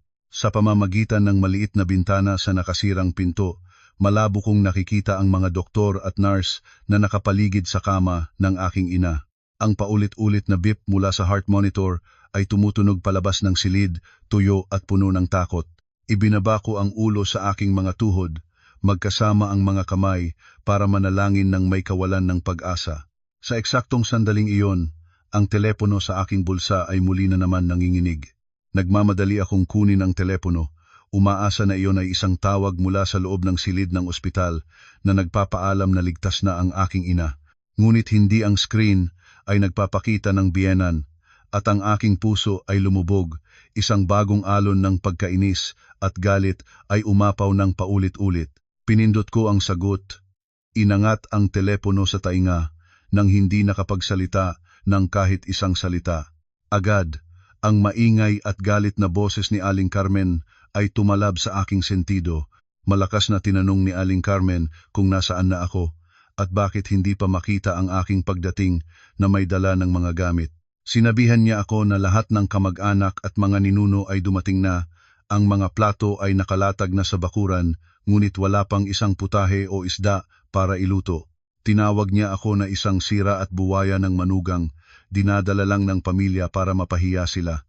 Pinalaking sisihin si Hernandez sa akin para walang responsibilidad sa pagpapanatili ng buong angkatan na naghihintay at umuupo para sa isang babaeng hindi malinaw ang pinanggalingan. Nagutos siya sa akin na dumating sa loob ng isang oras. Kung kulang ang kahit isang item ng seremonya, haharapin niya ako sa harapan ng lahat. Huminga ako ng malalim, pinilit na pigilan ang galit na naghahari na parang apoy. Sinabi ko kay Aling Carmen nang may napakatinding boses sa luha. Sinabi ko sa kanya na ngayon ay nasa ospital ako, ang aking ina ay nagkapanaganip at nasa emergency room na para iligtas ang buhay. Hindi ako makaalis dito kahit isang sandali. Lahat ng mga gamit para sa handaan ay naglipat na ako ng pera kay Hernandez bago pa. Pakiusap pong humiling si Hernandez na pumunta sa palengke para bumili ng mga gamit para gawin ang hapag. Pakiusap pong maging maawain sa aking kalagayan ngayon. Ang buhay ng tao ang pinakamahalaga. Pakiusap po kayo na maawa sa aking ina at sa akin. Ang aking mga pagpapaliwanag na puno ng luha ay inaasahang magbubukas ng kaunting pagkatao sa puso ni Aling Carmen. Ngunit hindi ang tinanggap ko ay isang kabagsikang humihigit sa aking imahinasyon. Tumatawang may pag-alinlangan si Aling Carmen sa telepono at nagbitaw ng salitang matulis tulad ng isang pabigat na estokada na direkta sa aking puso. Malinaw na sinabi ni Aling Carmen sa bawat salita, huwag mong gamitin ang kamatayan para balakin akong takutin. Ang handaan ng angkatan ay isang malaking bagay ng pamilyang ito. Bilang manugang ng panganay, kailangan mong dumalo. Ang ospital ay maaari pang harapin mamaya. Ang malupit na salitang iyon ay umalingaw-ngaw sa aking isipan, paulit-ulit na parang pinaka-tsangko na sumpa sa mundo. Tapusin mo muna ang handaan bago alagaing ang libing ng iyong ina. Ang huling patak ay nagpaapaw ng baso na puno ng pagtitiis at kahihiyan. Lahat ng limitasyon ng pagtitiis ng isang tao ay ganap na nasira. Ang bulag na paniniwala sa pagtitiis para makaipon ng kabutihan ay biglang nagbagsak sa daan-daang piraso ng baso na tumasalas sa puso. Napagtanto kong sobrang katangahan kong lumuhod sa isang grupong nawalan ng pagkatao, naniniwala na ang aking sakripisyo ay makakapagbago sa mga taong malamig hanggang sa kabagsikan. Hindi na ako umiyak. Ang mga luha sa aking mukha ay tumigas na. Dahan-dahan ko ibinaba ang telepono, determinadong pinindot ang button para tapusin ang tawag. Ang buong katawan ko mula sa estado ng gulat ay biglang naging isang kakatakot na katahimikan at lamig. Nagtuwid akong tumayo, ang mga mata ay nakatitig sa pulang ilaw sa pintuan ng emergency room.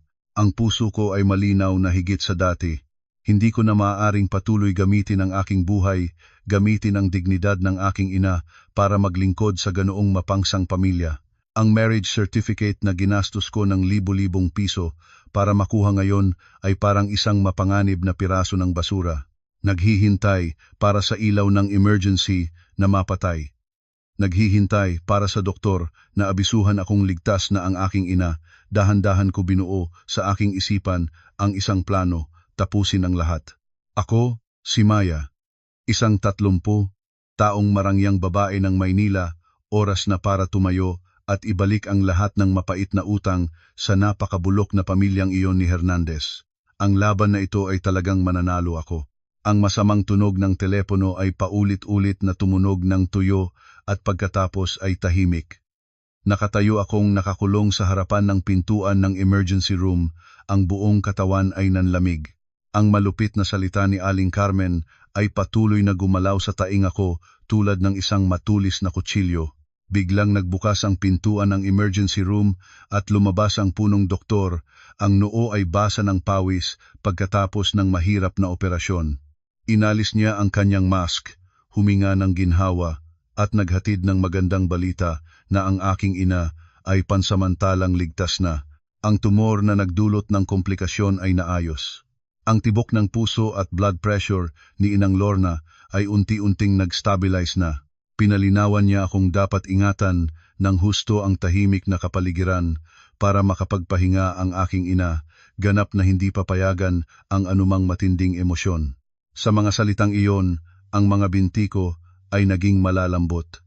Sumiksik ako sa dingding at dahan-dahang nahulog sa sahig, magkasama ang mga kamay para magsalamat sa Diyos. Ang aking ina ay nabuhay.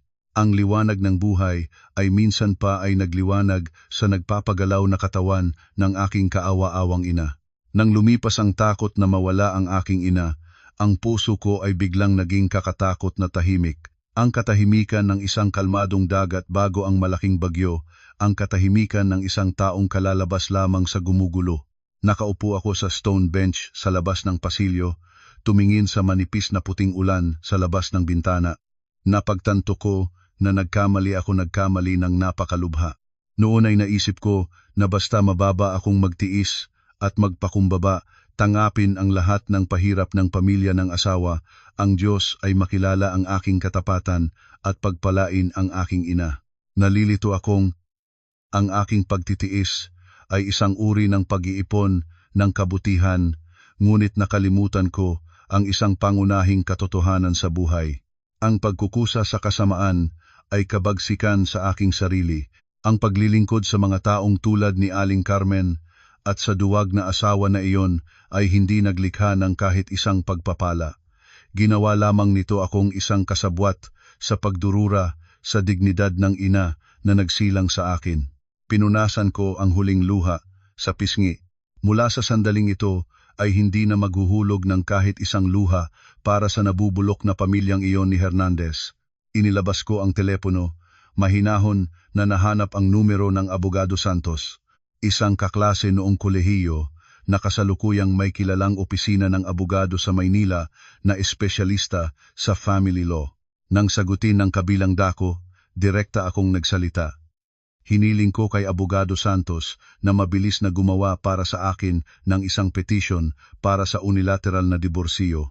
Hinilingan ko siyang malinaw na isulat sa petition na hindi ako nagtatalo para sa anumang karaniwang ari-arian. Dahil lahat ng pera na ginastos mula sa araw ng kasal hanggang ngayon ay mula sa aking sariling bulsa, ituturing ko itong mga donasyon para makuha ang aking kalayaan. Agad akong naglipat ng lahat ng bayad sa abogado at bayad sa serbisyo. Si Abogado Santos ay sa tono ng aking boses ay naunawaan ang seryosidad ng sitwasyon. Tumanggap siya at nangangako na magpapadala ng mga nakaprint na dokumento sa loob ng 1 oras. Habang naghihintay sa petisyon para sa diborsyo mula sa abogado, nanghiram ako ng computer mula sa front desk ng ospital para pumasok sa personal na social media page ni Aling Carmen. Binaba ko para hanapin ang isang close-up na larawan ni Aling Carmen nang umingiti ng masaya sa isang biyahe sa simbahan sa simula ng taon. Nagsisave ako ng larawang iyon, ginamit ang software para baguhin ito sa black and white. Sa pagtingin sa gray na mukha ng mabagsik na babaeng iyon sa screen, ang gilid ng aking labi ay bahagyang nagbaba sa isang malamig na ngiti. Hiniling ko sa isang kaibigan sa printing shop malapit sa ospital para i-print ang larawang iyon sa malaking papel, isaayos sa isang marangyang kahoy na frame na katulad ng death memorial frame. Binalaan ko ang kaibigan na balutin ito, nang maayos ilalabas ko ito mamaya para kunin. Nais kong mararamdaman nila ang pakiramdam ng pagtrato sa aming ina, malamig, walang malasakit, at itinuturing ang iba bilang kagamitan lamang. Lahat ay nakaayos na. Ang petisyon para sa diborsyo ay nasa loob ng bag kasama ng maingat na nakabalot na black and white na larawan. Pumasok ako sa recovery room, tumingin sa aking inang natutulog nang mahimbing sa pamamagitan ng glass partition, sinabihan ng lihim ang aking puso na dadalhin ko ang aking ina sa isang bago, mapayapa at malinis na buhay. Umalis ako sa ospital, sumakay sa bus na tumitigil sa malayong probinsya kung saan may handaan pang naghihintay sa akin. Ang bus ay mabilis na lumipas sa huli-huli ring ulan. Dinala ang isang ganap na naiibang maya, hindi na ang matiisin at duwag na manugang ng panganay na nagtatupad ng lahat ng utos. Bumabalik ako sa pamilya ng asawa, sa postura ng isang babaeng lulantad sa mga mapagpakunwaring tao, determinado na basagin ang hindi nakikitang kaharian ng feudalismo na nagtatali sa kanya sa mahabang panahon. Ang taxi ay huminto sa harap ng pintuan ng baryo nang mahalina na ang kadiliman sa lugar. Tumigil ang ulan, nag-iwan ng kakaibang basa at malamig na hangin na katangian ng probinsya. Kinuha ko ang aking mahal na designer bag na naglalaman ng mga sandata na magwawakas sa pinakamadilim na panahon ng aking buhay. Itinuwid ko ang aking ulo, lumakad ng matibay, patungo sa bakuran ng bahay ng mga Hernandez, ganap na kaiba sa dating paikot-ikot na pagtatakbo at pagmamadaling pumunta sa kusina. Ngayon ay dahan-dahan akong lumakad, parang isang bisitang walang imbitasyon na dumating. Sa harapan ng aking mga mata ay isang magulo at masikip na larawan. Sa gitna ng malawak na patio ng bato, 3 mesa para sa handaan ay nakalatag ng mahinang-mahinang walang ayos. Walang crab, walang native na manok, at wala ring mga mamahaling inumin na dating palagi kong ibinibigay. Tiyak na nagpunta si Hernandez sa palengke nang nagmamadali para lang mabili ang iilang saksak na lutuin na pagkain para matapos na lang ang usapin. Sa paligid ng hapag, ang mga kamag-anak na lalaki ay nakaupo at nagsisikain ng niyog ng walang galang. Ang mukha ng bawat isa ay puno ng galit dahil masyadong matagal ang paghihintay. Sa kusina, ilang tiyahing babae ang nagbubulong. Ang tunog ng mga platong nagsasalubungan ay maingay at nakakainis. Nakatayo si Hernandez sa sandigan ng pinto ng pangunahing silid, naninigarilyo at humihinga ng malalim. Ang mukha niya ay nagpapakita ng inis at duwad na hitsura sa ilaw ng nagniningning na ilaw. Sa pagkakita sa aking pagdating sa kabilang dako ng landas, si Aling Carmen ay tumalon ng mabilis mula sa pangunahing silid tulad ng isang mabangis na hayop na nakakita ng biktima. Nakatayo siya nang may mga kamay sa balakang, ang mukha niya ay nanay, ang mga mata niya ay nakabukas ng malaki at nakalabas. Sumigaw si Aling Carmen para marinig ng lahat ng kamag-anak. Sinabi niya sa lahat na tingnan nila ito ang pinakawalang galang na uri ng manugang sa buong mundo. Anong oras na ito? At ngayon palang pumunta. Nasaan ang mga gamit na dapat? Plano bang pabayaan ang angkatan ng gutom o pabayaan ang mga ninuno ng walang pagkain? Ang puso ni Inang Lorna ay nasa ospital at hindi pa pumikit ay kailangan na niyang tumakbo at magluto. Nagpapanggap ka bang marami kang kinikita at plano mong umupo sa itaas ng ulo ng lahat ng nasa bahay na ito? Ang buong patio ay tahimik na. Lahat ng mata ay napunta sa akin, naghihintay ng pamilyar na buwaya ng pag-iyak at pagmamakaawa para mapatawad. Nakatayo si Hernandez doon ng ganap na tahimik. Walang sinasabing kahit anong pagtatanggol, iniwanang harapin ko ng mag-isa ang kasalupakan ng masa. Nang makita ni Aling Carmen na hindi ako sumasalita, inisip niya na natakot na ako. Yumuko siya sa malapit na lalagyan ng paghuhugas ng pinggan. Sinakmal ang marumi at kulay gray na batang puno ng mantika at matandang amoy ng pagkain at may lakas na inihagis. Ito ng tuwid sa aking mukha kasama ang isang malakas na sigaw para isuot ko ito at pumunta agad sa kusina para magluto. Ang batang lumipat sa tapat ng aking mukha, dumampi sa balikat at nahulog sa basa na sahig. Hindi ko ito niiwasan at hindi rin nagpanggap na natakot. Dahan-dahan akong yumuko, kinuha ang mabahong batang iyon gamit ang 2 daliri. Tumingin sa bawat mukha na naroroon sa patio na iyon. Mula sa mapagmataas na mukha ni Aling Carmen, sa duwad na hitsura ni Hernandez, hanggang sa mapanuring at malupit na mga mata ng mga kamag-anak. Isang mapaghamak, ngunit mapaghamak na ngiti ang lumabas sa aking labi.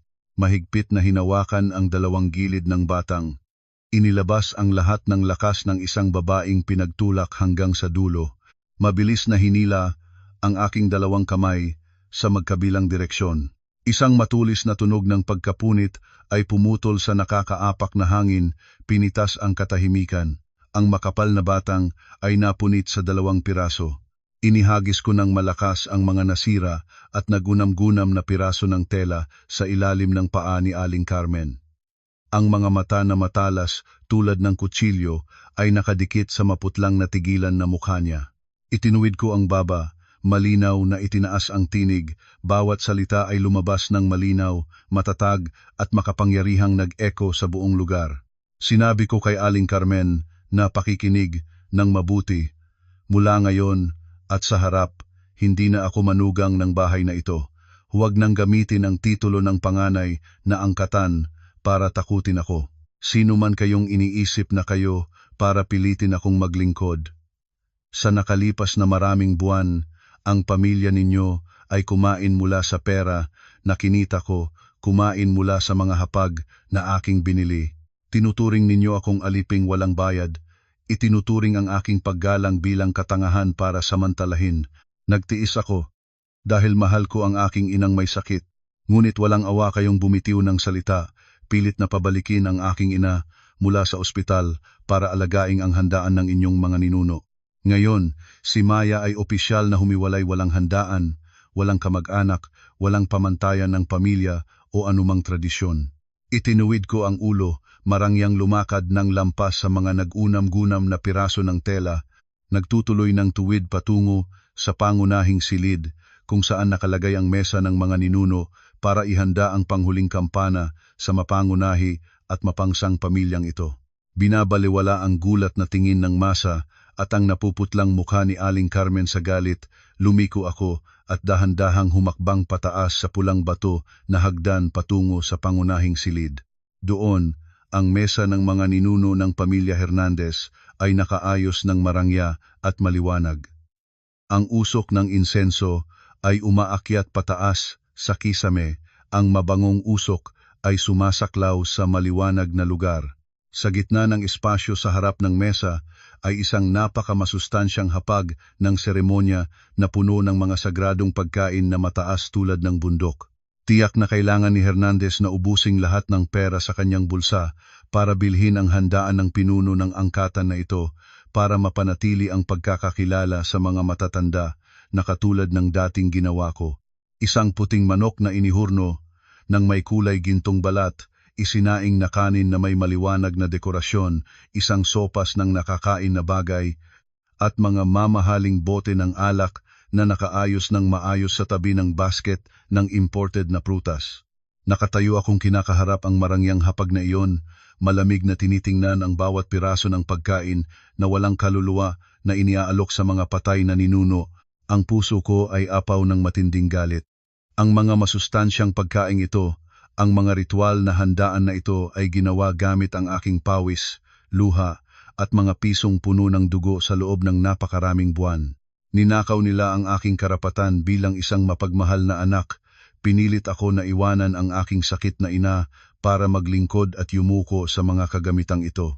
Nang walang kahit isang sandali ng pag-aatubili, iniabot ko ang aking dalawang kamay, mahigpit na humawak sa dalawang gilid ng malaking bilao na nagtataglay ng lahat ng mga pagkain para sa seremonya. Ang mga lalaking kamag-anak na nakaupo sa paligid ng mesa ay mukhang napagtanto ang aking masamang intensyon. Nagising silang gulat at humiyaw, nagmamadaling tumayo para hadangan ako, ngunit huli na ang lahat. Sa lahat ng lakas ng isang babaeng pinagtulak hanggang sa gilid ng buhat, ginasab ko ang ngipin ko at ginamit ang lakas para baligtarin ang buong mahal na hapag itinapon ng tuwid sa sahig. Isang malakas na tunog ng pagkabasag ay pumutol sa katahimikan ng lugar ng probinsya. Ang tunog ng mga pinggang porselana na sumabog sa sahig ay umalingaw-ngaw at nakakairits. Ang kanin ay nagsabog sa lahat ng direksyon, ang sopas ay tumulo at nag-apaw ng grasa, ang inihaw na manok ay gumulong sa ilalim ng hapag na puno ng alikabok, ang mga mamahaling bote ng alak ay nagwasak ng ganap. Ang mga pinakamainam na pagkain ay bigla-biglang naging isang magulang na gusali ng basura sa aking mga paa. Ang buong lugar ng bahay ay biglang nahulog sa isang nakamamatay na katahimikan. Ang mga kamag-anak ay nakatayo sa lugar, ang bibig ay bukas na hindi mapaniwalaan ang kanilang mga mata. Sa labas ng bakuran, si Aling Carmen ay sumisigaw ng isang nakakatakot na mataas na tala tulad ng nairampa. Nanginginig ang mga paa niya habang nagmamadaling umakyat sa hagdan, ituturo ang daliri sa aking mukha habang humihiyaw ng punit na ang lalamunan. Tinawag niya akong isang babaeng ulol na nagdadala ng kasalanan ng pagwatak-watak ng mesa ng mga ninuno. Sumpain ng langit at lupa, ang mga ninuno ay magpaparusa sa akin, mamamatay ako ng walang libing. Nakatayo akong tuwid, pinunasan ang dalawang kamay sa isa't isa. Ang mga mata ay matalas na nakadikit sa gumugulong na mukha ni Aling Carmen. Malinaw na nagsalita ako, bawat salita ay matatag at makapangyarihang umaalingaw-ngaw sa buong lugar. Itinuro ko ang mga basag na pagkain sa sahig at malakas na nagturo ng aral sa kanila. Sinabi ko na ang mga taong buhay at nasa harapan ninyo ay hindi ninyo pinahahalagahan at minamahal, at ngayon ay nag-aayos kayo ng magagandang handaan para sa mga taong wala na sa mundong ito. Ginagamit ito bilang dahilan para pahirapan at abusuhin ang mga anak at kamag-anak. Ang paggalang sa magulang sa buhay ay hindi matatagpuan sa laman ng manok, hindi sa laki o liit ng hapag para ipagmamalaki sa lahat. Ang tunay na paggalang sa magulang ay nasa puso ng tao, nasa paraan ng pakikitungo sa mga taong kasama natin ngayon. Kayo ay nagtatawag ng sarili ninyong mga pinuno ng angkatan, ipinagmamalaki ang pamantayan ng inyong pamilya, ngunit nagsabuatan kayong pilitin ang isang anak na babae na iwan ang kanyang sakit na ina sa ospital para pumunta at maglingkod sa inyo nang umaalingaw-ngaw ang pag-iyak. Inaakala ba ninyong ang mga ninuno sa kabilang buhay ay tatanggap ng hapag na puno ng luha at kahihiyan? Hindi kaya kayo nanginiig habang kinakain ang bawat subo ng pagkaing ito. Huminga ako ng malalim, inilabas ang lahat ng paghamak sa aking mga mata. Idineklara ko ng dali-dali na kung ang mga ninuno ng pamilya na ito ay tunay na makapangyarihan, mahahiya rin sila dahil mayroon silang mga anak at apo na walang pagpapahalaga at walang kabutihan tulad nila. Mula ngayon, binasag ko ang hapag na ito, kasabay ng pagbasag ko sa tanikalang nilayon nilang isuot sa aking leeg. Huwag na kayong umasa na gagamitin ng pamilya ng asawa ang pangalan ko para pilitin si Maya na yumuko kahit isang sandali pa. Pagkatapos ng aking matinding pahayag, ang hangin sa pangunahing silid ay naging mas nakakaapak at mapanganib na mapanganib. Ilang matatanda sa angkatan ay nangingitim ang mukha. Ang bibig ay bukas na, nagtatangkang magsalita para ibalik ang pagkakakilala ng pamilya. Si Hernandez ngayon ay nagbalik sa kanyang katinuan. Nagmadali siyang pumasok mula sa labas ng bakuran, ang mukha niya ay galit, itinaas ang isang kamay na planong sampalin ako. Ngunit nang matamaan ang aking nagnining na mga mata at ang postura ng walang takot na kahimahimala, ang kamay ng duwad na lalaki ay tumigil sa hangin at dahan-dahang bumaba. Nataranta siya at nagbitaw lamang ng mapaghamak na tingin sa akin. Ang bibig ay nagbukas para sabihin na naloko ko siya at ginawa ko siyang kahihiyan sa harapan ng lahat. Ngumiti ako ng bahagya, isang malamig, na ngiting nagpapaalab ng buto. Kahihiyan ba? Ang lahat ng dala ko sa pamilyang ito ngayon ay hindi pa rin sapat para mabayaran ang isang bahagi ng libu-libong sakit na pinaranas nila sa aking ina at sa akin. Dahan-dahan akong humakbang paatras ng isang hakbang. Iniabot ang kamay para buksan ang lock ng aking mahal na bag na nakasabit sa balikat. Lahat ng mata ay muli na namang napunta sa bawat kilos ko, puno ng pag-aaral at pag-iingat. Inilabas ko ang aking kamay mula sa bag, dinala ang isang rektangular na bagay na maingat na nakabalot ng kahon ng papel. Sa isang determinadong galaw, pinunit ko ang babalot ng papel at itinatapon sa isang gilid. Ang mga taong nakapaligid ay sabay na lumayo, nagulat sa black and white na larawan ni Aling Carmen na malinaw na nakaprint, nakalagay sa isang kahoy na frame na may mga disenyo ng libing. Ang mukha ni Aling Carmen sa larawan ay ngumingiti ng masaya, isang mapagkunwaring ngiti na palagi niyang ginagamit para itago ang kanyang mapangsang kalikasan.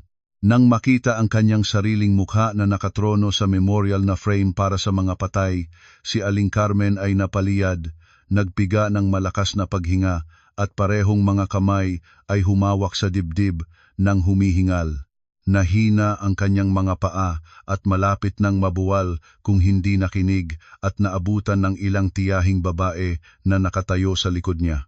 Para sa isang babaeng mapamahing may malalim na espiritual na paniniwala tulad ni Aling Carmen, ang pagkakaroon ng larawan para sa libing habang buhay ka pa ay isang napakamasamang sumpa, isang matinding paglapastangan na nagdudulot ng pinakamasamang palatandaan. Hindi ko pinansin ang mga sigaw ng pangamba at gulat ng mga tao sa paligid. Lumakad akong papunta sa mesa, maingat na inilagay ang black and white na larawan ni Aling Carmen nang nakahandusay, nang tumpak sa gitna ng mga basak na pinggan at nagunam-gunam na pagkain sa sahig. Kusang loob na lumayo ng 3 hakbang para sa tamang distansya sa pagsamba. Dahan-dahan akong magkasama ang mga kamay sa harap ng dibdib, ang mukha ay malamig na walang emosyon. Sa isang mapanghamak na kahulugan hanggang sa kaibuturan ng buto, yumuko akong ng tama ang 2 beses para sa larawan ng buhay na biyenan na nakatayo ng buo sa harapan ko. 2 yuko para sa buhay na tao. Iyon ang ritual na aking ginawa para magpaalam sa mapagkunwari at kabagsikan ng pamilyang ito. Pagkatapos ng seremonya, iniabot ko muli ang kamay sa bag para sa pangalawang pagkakataon. Sa pagkakataong ito, inilabas ko ang isang stack ng mga puting papel, A4, sa ibabang kanang sulok ay mayroon ng sariling sulat kamay na lagda ko sa asul na tinta kasama ang pula na stamp ng kumpirmasyon ng opisina ng abogado ito, ang petisyon para sa unilateral na diborsyo. Dahan-dahan ko nilubid ang mga papel sa kamay, ang mga mata ay nakatutok kay Hernandez. Ang mapusyaw na asawa ay nakatayo ng patay sa tabi ng kanyang ina. Inihagis ko ng tuwid ang stack ng petisyon para sa diborsyo sa mukha ni Hernandez. Ang mga puting papel ay lumipad sa hangin, dumampi sa kanyang dibdib at nagkalat sa sahig na may mantika. Tiningnan ko siya nang may tingin na kawawa at malinaw na inilantad ang duwad na ugali ng lalaking aking asawa. Sinabi ko kay Hernandez na ang papel na iyon ay ang tanging bagay na iniiwan ko sa bahay na ito. Lagdaan niya iyon at personal na dalhin sa korte. Lahat ng bayad sa korte ay binayaran ko na ng buo.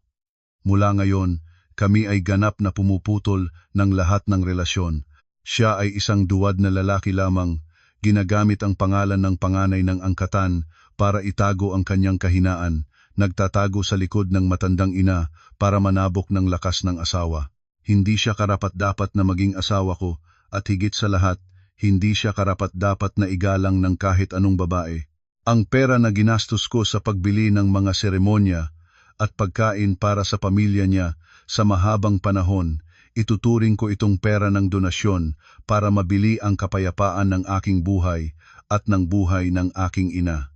Mula ngayon, ang kanyang mga kamag-anak, ang kanyang mga ninuno, ang kanyang ina at siya mismo ay mag-aayos at mag-aalaga na ng lahat ng kanilang mga ritual. Huwag na kayong magpakita ng mukha para hanapin ako o abalahin ang aking ina kahit isang beses pa. Pagkatapos ng huling salita, hindi na ako nagmasid pa sa mga nag-aalab na mukha at nahihiyang ekspresyon ng mga tao sa likod. Lumiko ako ng may itinuwid na ulo at marangyang lumabas mula sa lumang patio ng bato na nakakaapak ng usok ng insenso. Ang kalangitan ng gabi ay malinis na mula sa mga ulap, ang hangin ay malamig at nagpapahinga sa mukha ko na nagpapalawak ng dibdib ko ng magaan. Isang ganap na kalayaan ang tumakbo sa buong katawan ko, tulad ng isang ibong nakalaya na lumipad patungo sa maliwanag na liwanag ng kalayaan. Lumabas ng pintuan ng pamilya Hernandez, huminga ako ng malalim, naramdaman ang buong sariwang hangin ng probinsya pagkatapos ng ulan. Ang kadiliman ay bumabalot sa landas ng baryo na puno ng putik at lupa, ngunit ang puso ko ngayon ay nagliwanag ng isang maningning na kalayaan. Sa wakas ay naalis ko na ang tanikalang tinatawag na manugang ng panganay, ang matandang kaisipan na nagtatali at nagpatuyot ng aking lakas sa loob ng napakaraming buwan. Huminang ako ng taxi na tumatakbo sa pangunahing kalsada, hiniling sa driver na tuwid na pumunta sa sentro ng Maynila. Nakaupo sa sasakyan, tumingin sa mga dilaw na ilaw ng daan na mabilis na lumipas sa bintana, naramdaman ng aking kaluluwa ang pagpapagaan. Wala nang mga tawag na humihiyaw para sa marangyang handaan, wala nang nakakaapak na usok ng insenso o mga mapanuri at malupit na salita ni Aling Carmen. Ang kasal na ito na ipinagpalit ko ng buong kabataan at pera ay opisyal na natapos na. Inibalik ako sa tunay na maya, malakas, marangal at ganap na malaya.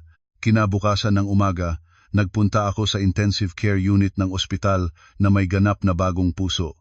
Ang araw ng taglagas ay mapusyaw na ginto sa mga puno sa labas ng bintana, nagpapahinga ng mainit na liwanag hanggang sa sulok ng kama ng ospital. Ang aking ina ay ganap na nagising na. Ang mukha niya, kahit maputlang maputi pa rin pagkatapos ng buhay at kamatayan na operasyon, ay mas buhay na ang mga mata kaysa dati. Nang makita niyang pumasok ako, nang may ngiting nagliliwanag sa mukha, si Inang Lorna ay bahagyang kumukurap ng mga mata, tila nararamdaman ang kahangahangang pagbabago ng kanyang anak na babae. Umupo ako sa gilid ng kama, hinawakan ang manipis at bughaw na ugat na kamay ng aking ina, inilapit ito sa aking pisngi ng puno ng pagmamahal. Nagpasya akong huwag nang magkubli pa ng kahit anong bagay sa aking ina. Sa pinakamahinahon at pinakamalambot na tono, ibinalita ko ang lahat ng katotohanan sa aking ina. Umamin ako tungkol sa kontrata sa matchmaking center na nagkakahalaga ng libu-libong piso, tungkol sa panlilinlang ni Hernandez at sa mapangsang kalikasan ng pamilya ng asawa na nagpahirap sa akin. Ikinuwento ko sa aking ina ang bagyo ng nakaraang gabi, ang pagbabagsak ng hapag ng seremonya at ang petisyon para sa diborsyo na ihinagis ko sa mukha ng taong iyon. Malinaw ko siyang sinabihan na ang kanyang anak na babae mula ngayon ay magsisimula ng bagong buhay at hindi na kailanman yuyuko sa harapan ng kahit anong makatwirang pagmamaltrato. Humingi ako ng tawad dahil nandaya sa kanya noong una, ngunit inaasahan kong maunawaan niya na ang tunay na kaligayahan ko ay hindi nakasalalay sa isang mapanggap na asawa, kundi sa kapayapaan ng aking kaluluwa at sa malusog na ngiti ng aking ina. Naiiba sa aking pag-aalala, ang aking ina ay hindi galit o nagulat na makakaapekto sa kanyang kalusugan. Sa pakikinig sa bawat salita ng aking pagtatalik, ang gilid ng mata ng aking ina ay may dalawang mainit na luha, ngunit iyon ay mga luha ng pagsisisi at pagkaunawa. Iniabot ni Inang Lorna ang kamay para haplusin ang aking buhok. Ang mahinang boses niya ay nagtataglay ng walang hanggang espiritual na lakas. Sinabi ng aking ina na 1,000 beses siyang humihingi ng tawad sa akin. Sinisisi niya ang kanyang sarili na sobrang luma ugali at dahil sa takot sa sakit at katandaang pag-iisa ay naging dahilan ng pagpasok ng kanyang sariling anak na babae sa impyerno.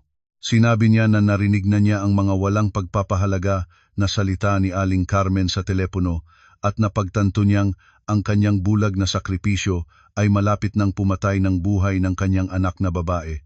Sa pagtingin sa aking determinadong pagtayo at paglaban, ganap na sinusuportahan ng aking ina ang pagpapasya para sa diborsyo na ito. Pinagbilhan niya akong mula ngayon ay mabuhay para sa aking sarili. Huwag na dahil sa kahit sino o kahit anong matandang kaisipan na isasayang ang halaga ng isang independyenteng babae. Nangako ang aking ina na matapang na lalaban sa karamdaman, magsisikap na kumain at susundin ang gabay ng doktor para mabilis na gumaling. Nais niyang mabuhay ng matagal at masustansya para maging matatag na espiritual na sandig para sa akin, para mabayaran ang mga buwan ng kahihiyan na tiniis ko dahil sa pagmamahal. Lahat ng proseso ng diborsyo pagkatapos ay napakamabilis at maayos na dumaan. Tulad ng aking ugaling mabilis kumilos, tinulungan ako ni Abogado Santos na kumpletuhin ang lahat ng papeles at ipadala sa korte ng pamilya tungkol kay Hernandez. Marahil ang kahihiyan na naramdaman sa gabi ng handaan ay nagpabagsak ng kanyang huling pagmamalaki. Walang kahit isang salita ng pagnanais at walang kahit anong tutol. Maayos na nilagdaan ni Hernandez ang consent to divorce petition sa harap ng batas. Ang pamilya ni Aling Carmen ay mula noon ay nanahimik na rin. Marahil ay napagtanto rin nila na nagtaas sila ng kamay sa isang babaeng nagmahal ng matinding magmahal, nagalit ng matinding magalit, handang gamitin ang kanyang buong buhay at pagmamalaki para protektahan ang kanyang minamahal. Ang kahusayan ng pagkilala ng korte sa mutual na diborsyo ay dumating sa aking mga kamay tulad ng isang parangal na nagkukumpirma sa maningning na tagumpay ng buhay. Opisyal na akong naging isang independyenteng babaeng walang asawa, malaya, at walang pabigat na kahit anong responsibilidad sa mga ritual ng seremonya o obligasyon bilang manugang. Ang pinakakahangahangang bagay sa buong kwentong ito ay ang napakalakas na muling pagbabago ng aking ina. Mula nang maalis ang buhol sa kanyang puso, si Inang Lorna ay naging isang ganap na naiibang tao. Ang matibay na kalooban para mabuhay ay nag-apoy sa kanyang dugo. Aktibo siyang nag-ehersisyo at sumusunod sa physical therapy, kumakain ng maayos ayon sa tagubilin ng nutritionist. Ang mga cancer cell na pakiramdam ay wala ng lunas ay nagpakita ng kahangahangang pag-urong sa harap ng positibong espiritu at kagalakan ng pagnanais ng pasyente na mabuhay. Ilang buwan lamang pagkatapos, ang aking ina ay lumabas ng ospital at bumalik sa maliit ngunit mainit na bahay namin sa lungsod. Ang buhay namin ay bumalik sa dating maayos na ritmo. Tuwing umaga, dinadala ko ang aking ina sa parke para maglakad at huminga ng sariwang hangin. Sa gabi, kami dalawa ay sama-samang umiinom ng tsaa, nanonood ng mga entertainment program sa telebisyon at nagtatawanan. Bumalik ako sa masikip na mundo ng negosyo, nagtatamis pa ng mga tagumpay sa kalakalan, personal na bumibili para sa aking ina ng pinakamasustansyang pagkain nang hindi na kailangang mag-alala sa tingin ng sinuman. Pagkatapos ng bangungot na tinatawag na pamilya ng asawa, mas nadama ko pa ang pangunahing halaga ng kaligayahan. Ang isang babae ay hindi kailangang may asawa para maging ganap. Maaari tayong lumikha ng ating sariling karangalan, mabuhay ng nakatuwid sa ating sariling kakayahan at dignidad. Ang tunay na paggalang sa magulang ay hindi naglalaman ng bulag na pagsunod sa lumang mga paniniwala para lang mabigo sa trahedya, kundi naglalaman ng ating pakikilaban para protektahan ang mga mahal natin at magdala sa kanila ng pinakamaliwanag na buhay. Nakatayo sa balkonahe ng maliwanag na hangin ng aking marangyang kondominium, tumingin sa lungsod na nagniningning sa gabi, ngumiti akong may kasiyahan. Lumipas na ang bagyo at mula ngayon at sa lahat ng susunod na araw, ang buhay ng aking Maya ay magiging maliwanag at marangal na walang hanggan. Ang petisyon para sa diborsyo ng nakaraang araw ay habang buhay na pinutol ang mapait na relasyon na nagbalik sa akin ng kalangitan ng kalayaan at ang mahiwagang buhay para sa aking minamahal na ina. Sa pag-isip sa buhay, nauunawaan mo na ang tunay na paggalang sa magulang ay hindi ang pagpipigil ng maka at pagpapakumbaba sa walang makatwirang pagpapahirap. Ang pagkukusa sa kasamaan ay hindi kailanman nagbubunga ng pagpapala. Ang tapang na tumayo para protektahan ang dignidad at kapayapaan ng nagbigay sa atin ng buhay. Iyon ang pinakaganap na paraan ng pag-iipon ng kabutihan sa mundong ito. Maraming salamat sa lahat ng sumasamahan at nag-empatiyang nakinig sa kwentong ito ngayon.